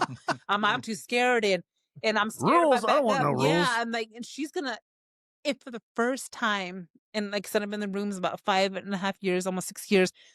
I worked those steps. Something is not significant, but it is. I had this one journal when I started AA back in 2020 that I used with my first 2 sponsors, and it's maybe a quarter way full. And then with this sponsor, I have 2 whole journals, and I have told you maybe buy a new journal because I actually worked these steps and I wrote. This is the first time I've ever wrote, and I put pen to paper. When he'd always do that stuff, I'm like, what a loser. Like, what are you doing? Like, that's old Nerd. school, you know? Freaking nerd. And now that I put pen to paper, I'm like, I get what it means. Yeah. I understand it. It flows out. My sponsor and me, we got through that. And there's no flaking. Like, our commitments are our commitments. I guess life happens. We got through the traditions. And now I'm flying solo, as she says. But she would always ask me things like, how free do you want to be? And at first I'm like, who says that? Some little midget. And at first she would irritate me with that. And I'm, you know, but I'm like, I want to be free. I've never been free ever. See, that never, I've heard that 3 or 4 people I've heard that say that whenever whenever they ask how free do you want to be, it irritated me. And I'm like, because the moment you said a little bit ago, the moment I saw that little glimmer of hope, a little glimmer of light, that peace and that serenity was going to come into me, I wanted it all. I was not going to stop until I had it. And then Rob, about how free do you want to be? I don't fucking rip this shit out of me. I want it all out. Yeah. I want it all out. Steps, and steps with people like that are easy. Yeah. It's easy. But I'm getting ready to go through the steps again. Yeah. Why? Because as Rob says, I'm a different person now. Absolutely. Yeah. I'm see things differently. And Dustin, he's going with somebody else. Right. Yeah. That's why I said I Awesome. fired him. I wanted to do this in a different, right? Well, I wanted to do it. Yeah. And because you're different, Yeah. it'll be different, Right. which is awesome. And see, with this being my third sponsor, this is the third time I worked the steps. Mm. And you know what? I messed up a big part of me. When I was with my second sponsor, I relapsed. Him and I got an argument. Like I said, life was happening. Things happened. Fucking Dustin. Fucking It's all Dustin your again. fault. It's all your fault. Life Not a was perfect man. happening. Me and my kids were going. My oldest Not a son was saint. challenging me. Things were happening. And I was like, and my head was, and I was unmedicated. I was unmedicated, and this comes with my And anxiety. unsupervised. Oh, unsupervised. And Couldn't get her to go to a meeting. oh no, I'm like a meeting. Like, Be honest. I did not want. In the beginning of sobriety, going to a meeting, I'm like, I don't want to hear all these people bitch about everything. Oh, I don't want to hear this. I can't relate with these bikers. I can't relate with these drug addicts. I've never gotten a DUI. I've never gone to jail. I don't want to be here. Like I don't want to be here. Like I'm just not going to drink. You know. I will say that's the difference between primary purpose and some of these other meetings. You don't have, I noticed that early on into my in going to the different meetings. Northside had different clientele. Primary purpose had a different clientele. New Hope had some. I mean, Well, the thing with primary, every topic, whoever the chairperson Right. is, it comes from the first one Right. of 64 pages. Mhm. You stay in the solution. right. We don't give a shit about your drug Right. log. What are you doing to stay sober today? Do you have a sponsor? It's all about the solution. It's different. And now living sober, you got everybody. Yeah. Yeah. And I was just like, what the hell? And then I had heard about primary purposes, little uppity up, and I had heard about Norse. I had heard, I'm like, well, maybe I just need to find my type of alcohol. Find your groove. But something always kept bringing me back to living sober. And I'm just like, okay. But then, like I said, when that day was happening, anxiety was really bad. Depression was always really bad with me. And I relapsed and I drank. And I was like, well, damn. But it was so messed up because, like they say, a belly full of booze and a mind full of AA. It messed me up. I was so Fucked my drinking pissed all up. off. I was like, this is just not even. And then I'm like, if I'm going to go start drinking again, I love mimosas and champagne. So I'm like, I'm going to go big if I'm going to start drinking again. So I went and got my champagne. It exploded all over my closet because I drank out of my closet when I was trying to hide it. A walk-in closet. A walk-in closet, and it exploded all over my hall Did you know closet. she was relapsing? No. No, not at the time.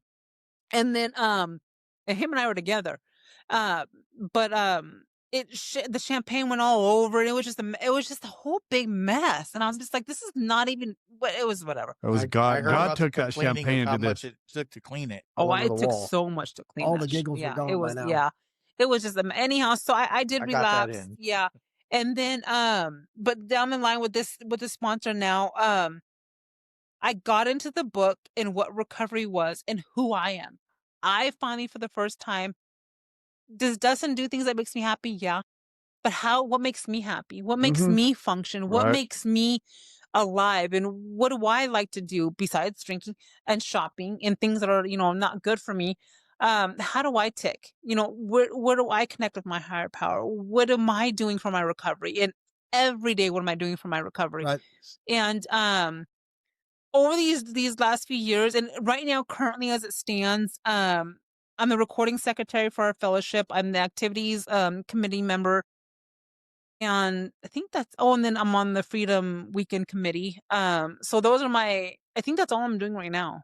Yeah, that's all I'm doing right now. Which is a lot. Yeah, so I'm doing those. That's it. That's well, most yeah. than more people do in a lifetime of AA. And this is coming from the person that said early on, said, You "You're a really give your time away. sucker. You do this stuff for free?" Because I asked them how much they pay you to do this stuff for the birthday meeting or trying the meeting. Sorry. They said nothing. And I'm like, "You sucker." I'm like, "I have a full-time job. I am not giving my time away Right. to these people that are probably ungrateful." And then now I would give everything that I have Mhm. to these rooms, But and at, but at especially my times you were fellowship. doing it to hide. You were hiding. Oh, for a while, um, and things have changed. Like he said in the beginning, I didn't want to go to meetings because I didn't want to get real. I don't want Right. people. If I speak too much, people are going to start to see the inside. They're going to know who I really am, and I don't want that, And so if I just kind of stay below the radar, and then I didn't want recovery. I just wanted the problem to go away. I didn't want to admit that I was an alcoholic. I was like, okay, I get it. Like I can't drink, but I didn't want recovery. I didn't want what it took to stay sober. I was okay with being a dry drunk. I heard what that was about. And I'm like, I'm okay with that. I've been miserable my whole life. I can do this, but a lot of times early in sobriety, I thought, when is this going to go away? Because there's going to be graduations. There's going to be, Oh. weddings. There's going to be this. How am I not going to drink?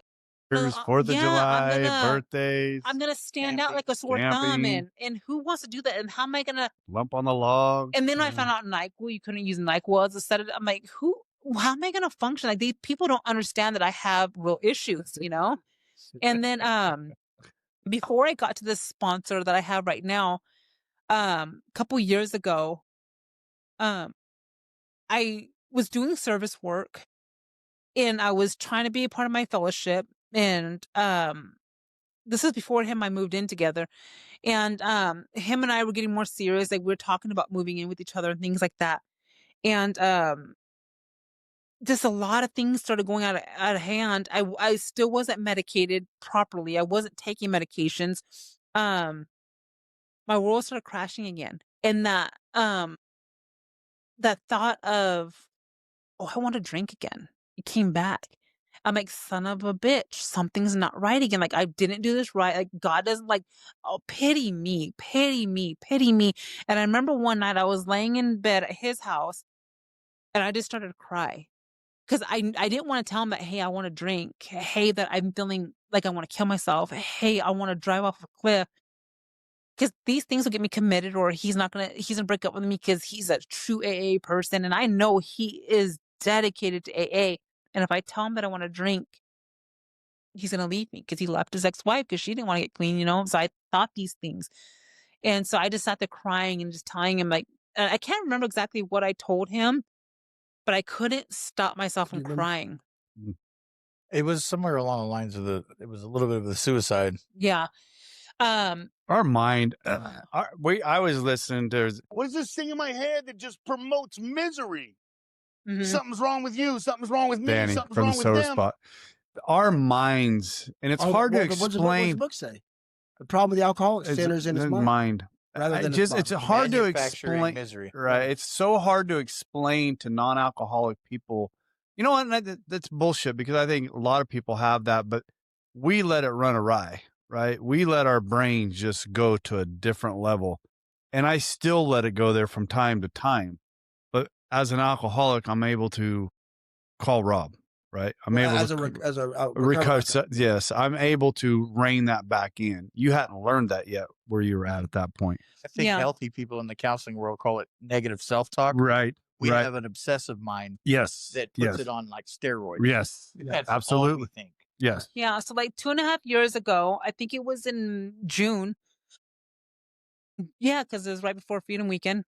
It was the first time you opened up Big time. really to me, and Yeah. she just cried and sobbed on my Because for shoulder. the longest time, mental health wasn't real. Like I was always told in my past relationship and stuff, mental health is not real. Like you suck it up, buttercup. Like Yeah. it's not real. It's not That's real. sorry. That's that Hispanic It is. blood in you. It Sorry. is. And to my defense, it was the first time that I actually seen what she was talking about, that she had The mental depression, health. that Yeah. she had mental Right, health, right. because she put on for so long with the Right. 18-year marriage also, Right. the Joneses and it Yeah. was smoke and mirrors. It took me to actually have to be able to see her for that, because she did such a good job Right. hiding for a long she time. wore, she wore I- the mask. I And hid I it. seen that, and I Yeah. felt it from her finally. I Yeah. hid it. I hid it for such a very long time that when I got sober, when I got sober and I dealt with it, for my wife to hear me explain how I wanted to run my car through a barn to kill myself, it was very difficult for her to hear that. Yeah. It was very difficult for her to hear that. Right. And she didn't realize, because I had masked it for so long, she didn't, and she's living in the same house with me. Mhm. She knew I had depression, but she didn't know it was at that level. Yeah. Yeah. And that's how it was for me. So like 2.5 years ago, I feel like I had to live up to this persona, like, because he seen me as this independent woman, like from what this is words I heard from him over the years, and like I had it all together. Uh-huh. So don't you know I had to make you believe and that. that takes a lot It of does. work. That wears on you. It does. And then Was that when you called me and that's the first time I met Corey? Yes. well, this is before. So that night we were there, and in the industry that I work in, especially in the summer, it's difficult. It's very stressful. It takes Oh, a lot yeah. out of you. Yeah. It's a male dominated industry, and sometimes you got to act like you're tougher than what you really are. Now I don't have to, because I have a really good relationship where I work, but so I had finances. I had my whole life being flipped upside down. And even though I wanted to leave that, because I filed for divorce back in 2018, but it wasn't finalized till 2023 because of COVID and because of him and delaying things. So it wasn't for a long time. I had so many things. And then my oldest son was going through his things that I put him through, that the marriage put him through, that my new relationship put him through. So we had so many things going on, and I was just crumbling. And that thought goes, if you just drink, it'll all go away. Like it'll go away. Mm. And I'm like, I can't drink because I have AA knowledge now. Don't you know? I know this. I can't drink. Because I'm an alcoholic. But the image, because I drive through, the mountains coming up to go to Jamestown, and there's some cliffs that I know. If I threw my car, but they're not deep enough, so I thought maybe I had to go further up higher. And I started coming up with a plan. If I just God. go over a cliff. And so I was thinking these things, and they wouldn't stop. Drive over the cliff. And so I was laying in his bed at night, and I couldn't keep the tears. And then no matter how hard I tried, I couldn't stop crying. And I just opened up. And I cried until the next day when I had to get up and go to work. And that's when I got to work. And then I came into the office, and I stopped crying for a few minutes. And then Stevie said, "Hey, what's going on?" How we always do the check-in in the morning. And I just started to cry. And he goes, "Whoa." And I don't know kind of what happened there, because it got a little foggy there. But from there, He called me. so then he called you and told you what happened. And next thing I know, Corey was there, I think, which was our boss. And I was sitting, and I was like, oh, this isn't good. Because I was sitting at my desk, and I had already opened up to let the trucks come in. And next thing I know, I saw my boss walk in. I'm like, oh my God, how am I going to keep it together with him in this office? Like, because I didn't know what was going on at the time, at the minute. And he walked by, and he sat in the office in that chair that all the guys, I call it my therapy chair, that everybody sits there across my desk and talks to me. And he sat there, and I looked at him, and he goes, "How are you doing?" And I just cried. Mm. And I cried. But before that, I think, it's kind of messed up there, because in between all that, then Corey stepped in, and he took over my desk job, and because I couldn't keep myself together. You went to the other. And then I Steve went to Jones- the other Steve's room, office. into Steve's office, and that's where Rob talked to me. And then he talked to me for I don't know how long. I'm pretty sure I remember that. You and I were speaking during that period of time. I remember when that happened. And then I just had that break, and I remember, and then the whole time he's talking to me, I'm like, okay, I'm not gonna get drunk. I'm not gonna drink, but I guarantee when you guys give me a chance, I'm gonna kill myself. I'm gonna end this. Like, none of you are gonna change my mind. Miserable. Yeah. None of you are gonna change my mind. Well, Dustin and- came up. And then that's when I don't know how things all happened, but then Dustin came up, things came up, and then You came up with somebody. Robert. yes, with My Robert. sponsor. Yeah. And then that's when Corey, my boss, great time for him to meet my boyfriend. Because like me to make a mess. And then someone held it all together, and then everything just come crumbling. At that point, I'm just like, here we go. This is a shit show. And Let it go. Let it go. In her defense, though, I wasn't the knight in the shining armor that I said I was going to be. Yeah. I told her I'm in this program, Alcoholics Anonymous, and I can't lie. Well, I end up lying to her. I end up, some of those shortcomings end up coming out. Some of my defects. yeah. Trying to hold it all together while she's trying to figure out who she is. I started not knowing who I was. by being a codependent to her. Can and you I'm explain that still- a little bit, though, Dustin? Can you explain that a little bit? On what part? Where did your shortcomings come out Oh, with her? some of my anger issues, some of the Okay, defects okay, okay. of my delusions. But during thinking this period of time or prior to that? when we were dating, Okay, yeah, right okay, around this time. So okay, it wasn't just her mental health. okay, This was the relationship stuff too. okay. Life was life. And yeah. Yeah. So everything was just kind of building up. And I was struggling. I didn't know what to do. And then, so anyhow, so Dustin came up with his sponsor, Robert, and then they drove me down and they took me to Kaiser Hospital. And next thing I know, I'm like, oh, things are kind of clicking. The security's watching me and all this other stuff. And they had me on a suicide watch. Mm. And I was like, oh, he tricked me, you bastards. And then they ended up having me have a video chat with my psychiatrist on the phone, because I had a psychiatrist. I had medications. I just wasn't taking them because my head was Because telling you're me smarter than that. I'm smarter than that. I don't Mhm. need medication. And again, all of my life, like even from my grandparents, I love them and they're great to me.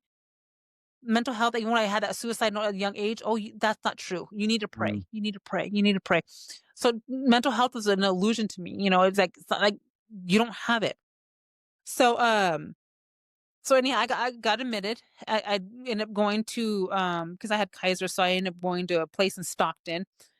Woo, that was a wake up call. That I met some good ones in there. They counted 2 days of the hold though. Yeah. Was why she was in Kaiser, and I was in the room with her, sleeping on the floor. And Kaiser, because they didn't have a room for me yet, so I didn't have to do that much time at the actual facility. But I got out, and don't you know, I'm going to kickstart AA, and everything is going to be great. Everything's going to be perfect. No, it didn't happen that way.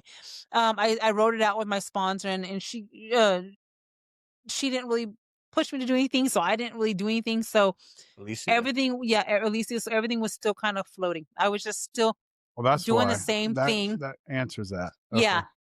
And then became friends. yeah, we became really good friends. And then but somewhere down the line, him and I, that opened up communication for me and him. And he one of his so he got somebody that was telling him, because his wife had because I have bipolar depression and depression, and then I have anxiety, and so somebody gave him a book, and he started to learn about that. Good for you, And I Dustin. seen that. Chris G. Yeah. Yeah, and so I Ooh. seen that he was taking a learning. He was trying to figure me out. He Good wasn't for trying you, to leave Dustin. me. No, out of boy. He wasn't trying to That's how it's done. get an escape route. He was trying to figure me Yep. out. I didn't finish the book though. Yeah, he didn't finish the book. Only 3/4 of it. But he wasn't trying to run like everybody else did. He Mm. wasn't trying to pawn me off. And I was like, okay. So I started opening up a little That's a more. man. That's I a man. started like he wanted to know more. Mm.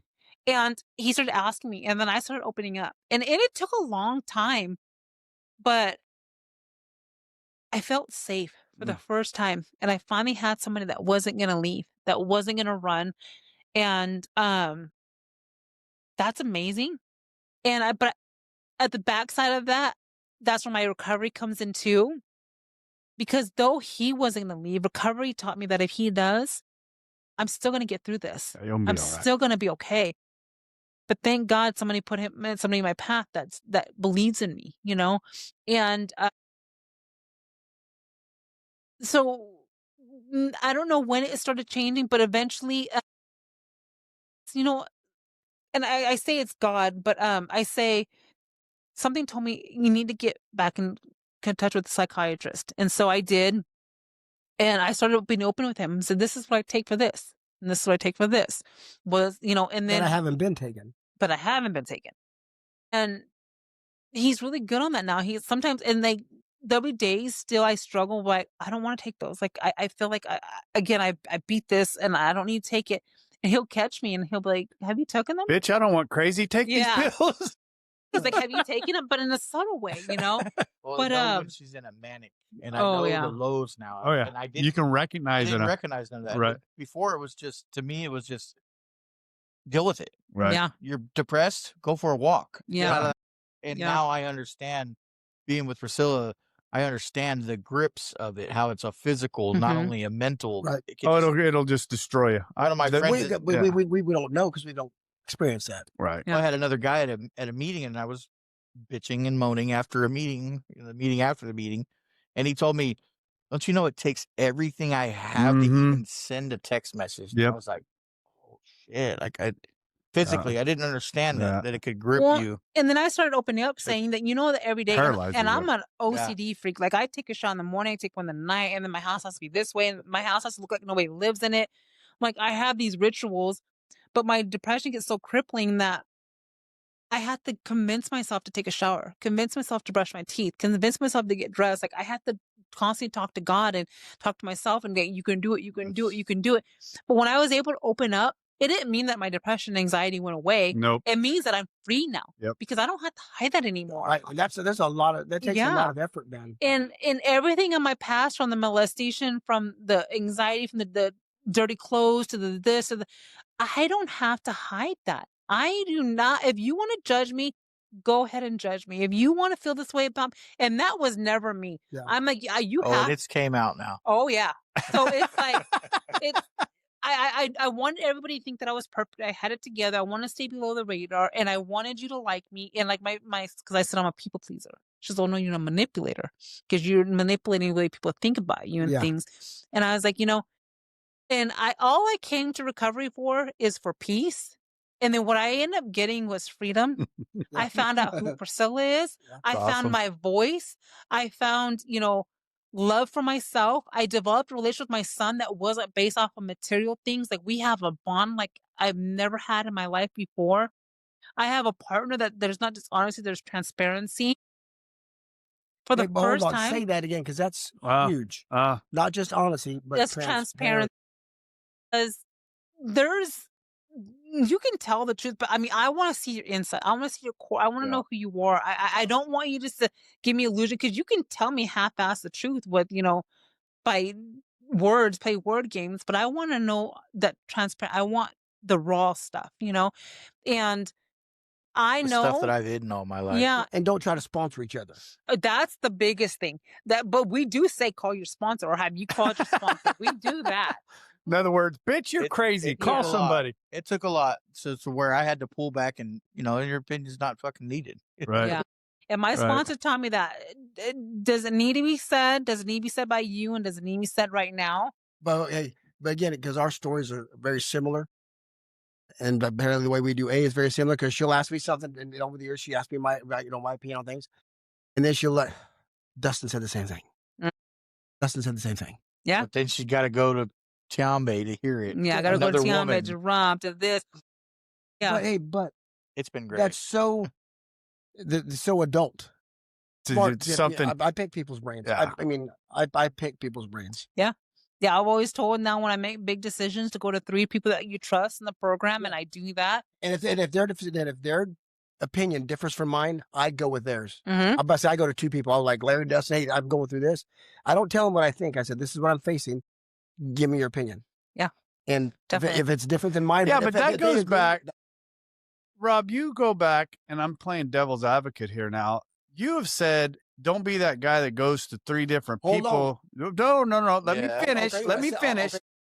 Let me finish, because I want to make sure we clarify. I know what you're going to say, but I also am be very cautious, because I've heard you say that. If you go to 3 different people, don't pick the one that you want to.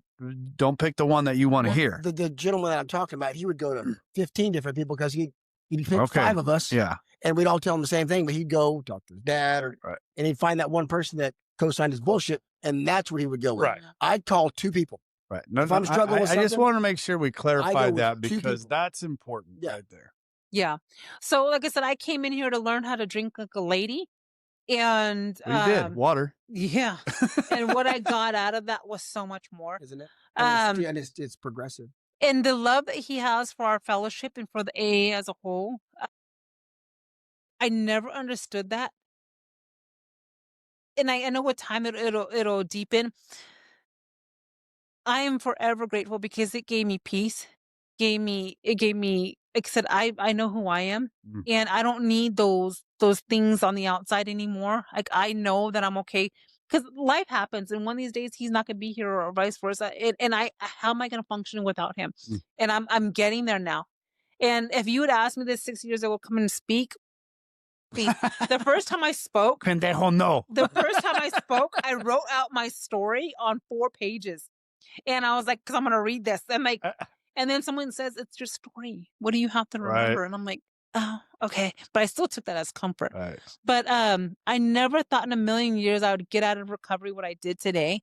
And now that I've been around for just a short time, I'm thinking, God, what does the future have for me? You know, because I'm so amazed. Amen. And Amen. it's just going to be so much more amazing. And I know that I never have to drink, and I know there's always help. And I know outside help's okay. And if there's somebody that doesn't agree with that, well, then you go talk to your sponsor That's and you right. let them work it out, because that's not my problem. Right. Because I'm going to stay sober with outside help, and I'm okay with that. Atta girl. And I'm happy. And Atta girl. You're half strong. half of the people in our wedding and our guests are recovery. The Serving people that are alcohol. 4 of them are coming from out of state. That's awesome. people that are That was a joke. By the that way. are officiating it. He's in the program. People that are going to do our prayers, in the program.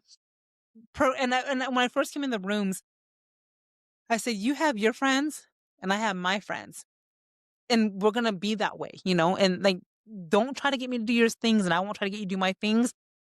And God did for me what I couldn't do for myself. And those friends, they walked out of my life. Mm-hmm. And now all of his friends are our friends, and Right. it's my friends. And Right. so, Yeah. and it's recovery, More friends than mine now. Yeah. Yeah, and it's all inside the rooms. I mean, it's all inside the rooms. I mean, we have such a camaraderie between this group of guys all that hang out on Monday nights. We'll go to dinner together. We'll do stuff together. But because quite honestly, I never had true friendship until I got in the rooms of AA. Mhm. Right? I didn't. Mhm. I mean, I had some pretty tight dudes that we ran with. Yeah. But I would never bury a dead body for any of those fuckers. I can promise you that. Right. I'll do anything in the world for that man sitting over there. Yeah. In fact, it gives me chills just thinking anything. And all those men inside that, anything. Our Monday night group is tight. Right. That We're Monday real night tight. group is stupid tight. And it's not, and it's just, but I've never had that before. Never in my life have I ever had one that. of my buddies, his son bought a house and getting ready to pour concrete, to do some just walks and some walkways, and the concrete truck cost this much, and after 45 minutes, they start The charging. merge. Yeah, they Yeah. start. So he goes, I need some help. We had more wheelbarrows and guys over there. We had that fucker emptied in 15 minutes or 20 minutes. It was Right. gone. That's Yeah. It's not about drinking.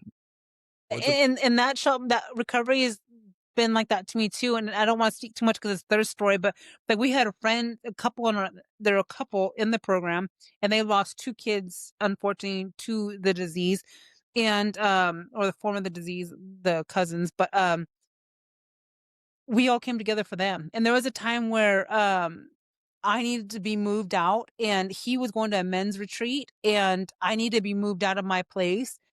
And a bunch of people from recovery came and helped us. I was like, what the heck, Fucking and he told me weirdos. about that. He told me that these people will drop Right. everything for you. Everything.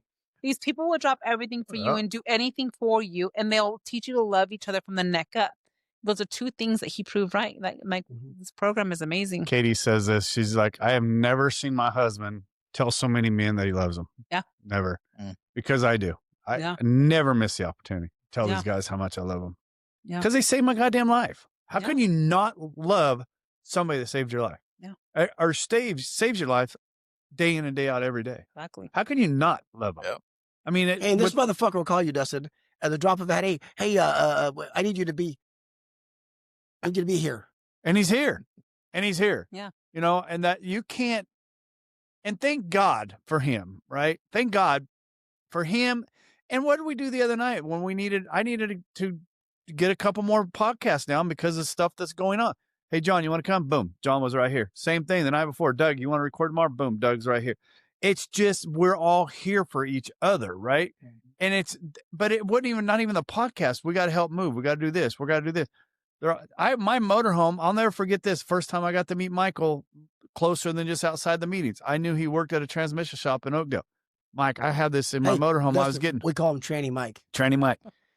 I had these codes pop up. And he goes, all right, do this. And it worked. And before I got home, he was sitting in my driveway with the part to fix the transmission. I'm like, what the fuck? Yeah. The people like him are. But it's just, I can't. I don't even know how many people I've moved out since I got sober. It's like Right. Yeah. And when I was early in sobriety, Bob O moved from by La Loma over off of Oakdale somewhere. And I swear to God, we moved this whole house and everything in like 5 hours. It's like, we're not going back for another load because there was so many people there Right. for an old timer. Right. Really, you know what I mean? Bob Yeah. O. Oh, I want to clarify one thing Oh shit. about sponsorship, because you're right. Because when she asked me, should I tell the other sponsor? Of course, if you have a relationship with a sponsor and you want to move somewhere else, you tell them. The reason I said Jay'd figure it out, 'cause, come on, Jay's old, Mhm. and he figured it out. The other thing is, like when Sam came to me, he was working the steps, or he wasn't working in this. The sponsor he had, the guy that came out and said, "I'll be your sponsor," wasn't doing it. He goes, "Rob, I'm like," because he was ready to do his steps. This guy just basically just cut him loose, but didn't tell him. I said, should I go tell so-and-so that? Said, when's the last time he's answered one of your phone calls? Well, it's been a minute. Fuck him. That's right. He'll figure it out. Right. Let's go. That kind of thing. But Yeah. with a relationship like that, but other than that, but you are right. We don't hurt others. Yeah. You tell them. Because that's one, that's overcoming a fear. Yeah. No. One, and that's taking responsibility for your actions, and that's owning your shit. Yeah. I'm going this way. Yeah. And if they have a problem with it, guess what? They'll pray for you. Right. Hopefully. And that was hard for me because I'm the type, I'll burn a bridge and just like whatever, I'll build Yeah. another one eventually. Build another one. So I right. was never big on those saying goodbyes, doing the right thing, 2-week notice type things. Never that type of person. So recovery's taught me how to grow up and be an adult. Right. Things that, like I said, I managed to do things, like I said, the opposite of what people did that I didn't like, but I was still missing some pieces of those moral compasses, and AA helped me build that. Yeah. So the people in the rooms. When did you start seeing your promises? I always love that question. I love it because to me, it's the best part of AA. It's the best part. The first time I seen the first glimpse of it was with my first sponsor. No, I'm sorry, my second sponsor, when I was doing my amends. Mm. And it was to my son. Oh, wow. And my son, Did he let you have it, oh my God. if I'm correct? There's things that I wasn't even amending for that he brought up. And I was told, you just bite your lip and you don't say anything. Swallow the You blood. You just I remember go with it. I remember you telling me about And I'm this. like, I'm like, I wasn't even apologizing about it because I forgot about that. I didn't remember that. But he let me know everything that and that was one of the worst experiences I've ever had because it made me feel like the shittiest parent in the world. But he said that was one of the best days he ever had. 'Cause for Amen. the first time, he could actually talk to me and he Amen. trusted that it was going to be okay and that I wasn't going to do How anything. far sober were you? At that point, I think I was, because I relapsed and I came Mhm. back in. So I was think gonna I ask was that. 2 years, I think, or a year and a half, maybe Past your between 1 and past 2 your years. relapse. Yeah. Past your relapse. Yeah. And then Wow. since then, that relationship has never been better. It has never been better. So that was my first. Gave me chills. Yeah, and it was my relationship, and I always thought it was a good relationship, but no, we have Right. like Real. It's real. Like we are, Yeah. we are like. two But just peas like in a you pod. said about Dustin, it's transparent. It's wide Yeah. open, right? Yeah. It's wide open. And it's same with my daughters now. I mean, my daughters were never broken really bad. I mean, with my oldest it was, but never broken really bad. But there's so much transparency now with Well, and having them on the podcast, which was right, towards the end of our first year, right. was powerful. It's just amazing to be able to have that, Yeah. right? So okay, you guys are getting married in February. Yeah. I'm. You know what? That to me is the answer to everything that you could, from your start of your stories to this right here. It's it's where you belong. Like a new power couple. It's where you belong. I mean, you went through it, and you got, you know what, Dustin, God bless you, man. I'm telling you, for you to invest in her by getting to know her illness, God bless you, man. That is by far, Love is action, baby. that is just incredible. And I there's so much respect for that. I mean, you know what? You didn't discount her. You didn't do anything. You said, you know what? Let me figure this out. Mhm. Right. God bless you. God bless you. I have man. a coworker that her youngest son has autism, and I got a coworker, and I was telling the coworker, I've worked with this guy for 5 years now, and he's like, oh, my son has autism, and he's like, man, God bless you that you took on that responsibility. That's Really? another thing. And Yeah. I was like, wow, I didn't even think of that. Right. It's just because I love He's it. not a runner, and No. I'm a runner. Not anymore. You're not. No, not anymore. I don't know if you know, but when I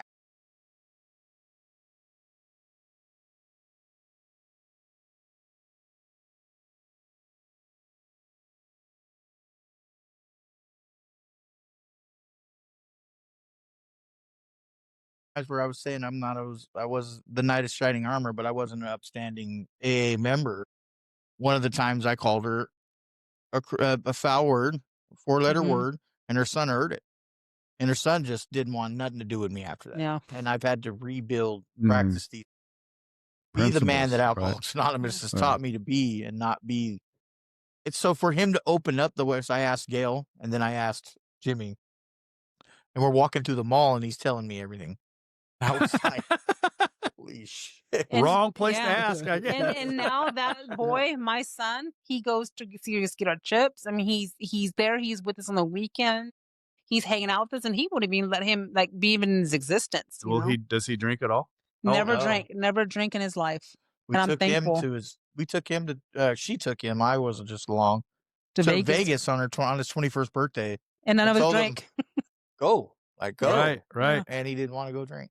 No, he's he's not- not a drinker, not a smoker, He saw nothing. it. He saw it. Yeah. Yeah. I think he's seen it through everybody, through his mom, his dad, his stepdad, Yeah, he his saw it. everybody. Yeah, He saw it. didn't He want knows nothing his of it. genes in there too. Yeah. Genes there. He doesn't want any part of it. The one thing I wanted to say real quick is what she did was she seen her family going that way, and she did the exact opposite. Mm, So there was always been like a moral compass. I knew she was a good woman. That's what I've hung on for. right.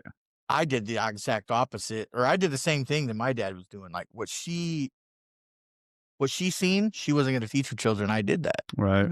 So coming back from that, and she's been my line of moral compass in those. I'm telling you, if her sponsor would sponsor men, I would ask her sponsor to sponsor me. Tell me. Tiana. Yeah. I want to meet her. Good woman. Yeah, Oh, very I good. want to meet her. Okay, So shout now out I to love Jose. So strong because I women knew you like were that. struggling because she had asked me to. She was when she was getting ready. She was. I was going to ask Tiambe. I said, Well, Go there was do a moment, for a quick moment, I was going to ask Rob because Good I knew Lord, I you'd be had a fucked. partner. I had a partner that loved me, and he wanted my sobriety over anything. He already is dealing with me working on these men. So for a quick second, I thought about Rob, but I thought God told me to let me somewhere else, and it was to Tiambe. You need but for somebody a quick taller. second, Somebody a little taller. Tiambe's Yeah. not taller than. You need somebody to see eye to eye with. You don't want to look down on your sponsor. From that girl she couldn't let my knee go at a 7 a.m. Northside meeting. I last don't weekend- blame her. Those things are scary. Last weekend we hosted a Christmas party for Living Sober, Mhm. Yeah. and this woman that was walking around, got fellowshipping with people, Oh, yeah. just talking to the kids. There's kids Awesome. there, you know. Awesome. I was just sitting back going, man, Awesome. who is this person? And now I get to marry. That's this the promises, person. baby. You know what I mean? That's it Yeah. right there. Just all that. Look at what I got. And that's got nothing to do with alcohol. Nothing. Absolutely nothing. Steps in God. Can you Yeah. imagine that? Wouldn't hurt my grandmother. Everybody should take these things. Oh my gosh, I can't believe that we went on here 4 hours now. Oh wow! I get yeah. We could go. I'm just saying, I knew it was gonna be long, right? I mean, when you got two people It's good. with two amazing stories, I mean, I knew it was gonna be this long. So Hey, and I got my ADHD. There you go. I got know. to put this one together. Well, hold on. Easy Wait there. back the fuck up. Hold up. Tell the whole fucking story, prick. I did this. God What? did this, but go ahead. Hey, I was Do there I need to one go time. back and read the fucking text? No. Hey, Rob, ask Priscilla if her and her husband wants to come in because I thought you were married. Rob, ask Priscilla and her husband if they want to come in. Okay. Well, I don't think that's how it went, but I Motherfucker, Neither- I can put it on the camera. You Hey. want me to put it on the Hey. camera? Rob's the type that he'd rather give resentments than have resentments. That's right. right? because you know what? He'll pray for me. Because he'll call his sponsor, his new sponsor, who I know is my sponsor, and he'll say, "Go to page 552, Larry, and pray for him." Dustin, I used to piss people off at meetings who I knew had good sponsorship, like when I was struggling with something early in sobriety. Because they'd go to, everybody knows page 550. If you have a resentment, you pray for them, pray for 2 weeks. I pissed the right people off because I'd get all these prayers. Yeah, but in my mind, that's what I thought. That's funny. Wow. Right here. Isn't We that need a acceptance guest of the for answer? Sunday. Okay. Would Priscilla come? I'll see. But then When I Right said- here. I said we'll have Dustin. How's the story- Copenhagen going, buddy? Good. Just have to check currently from chewing on that, right? In a meeting. That's him's in a Okay, meeting. wait. Text. It was his idea. We need a guest for Sunday. Okay. All he writes was Sunday. Would Priscilla come? I'll see. There you go. And look what I provided. So who put this thing all together? None of us God. have been sitting here. God, God, baby. Attaboy, Dustin. Is that See? all? Who Brought deserves it all the back credit? together again. First. is that odd or is that God? That's God. Let's that get that out here. competition's still going on. Thank you, guys. Oh, Thank you. Thank Recovery you. Podcast at gmail.com. Recovery Unfiltered. Yeah, if you want to reach out to Priscilla or Dustin, want to talk to either one of them, reach out to us. Recovery Unfiltered Podcast at gmail.com. And here's my lovely wife. Thank you for listening to the Recovery Unfiltered podcast. All right. We appreciate you being here today. If you'd like to reach out to us, please email us at recoveryunfilteredpodcast.com. We will do our best to answer all of your emails.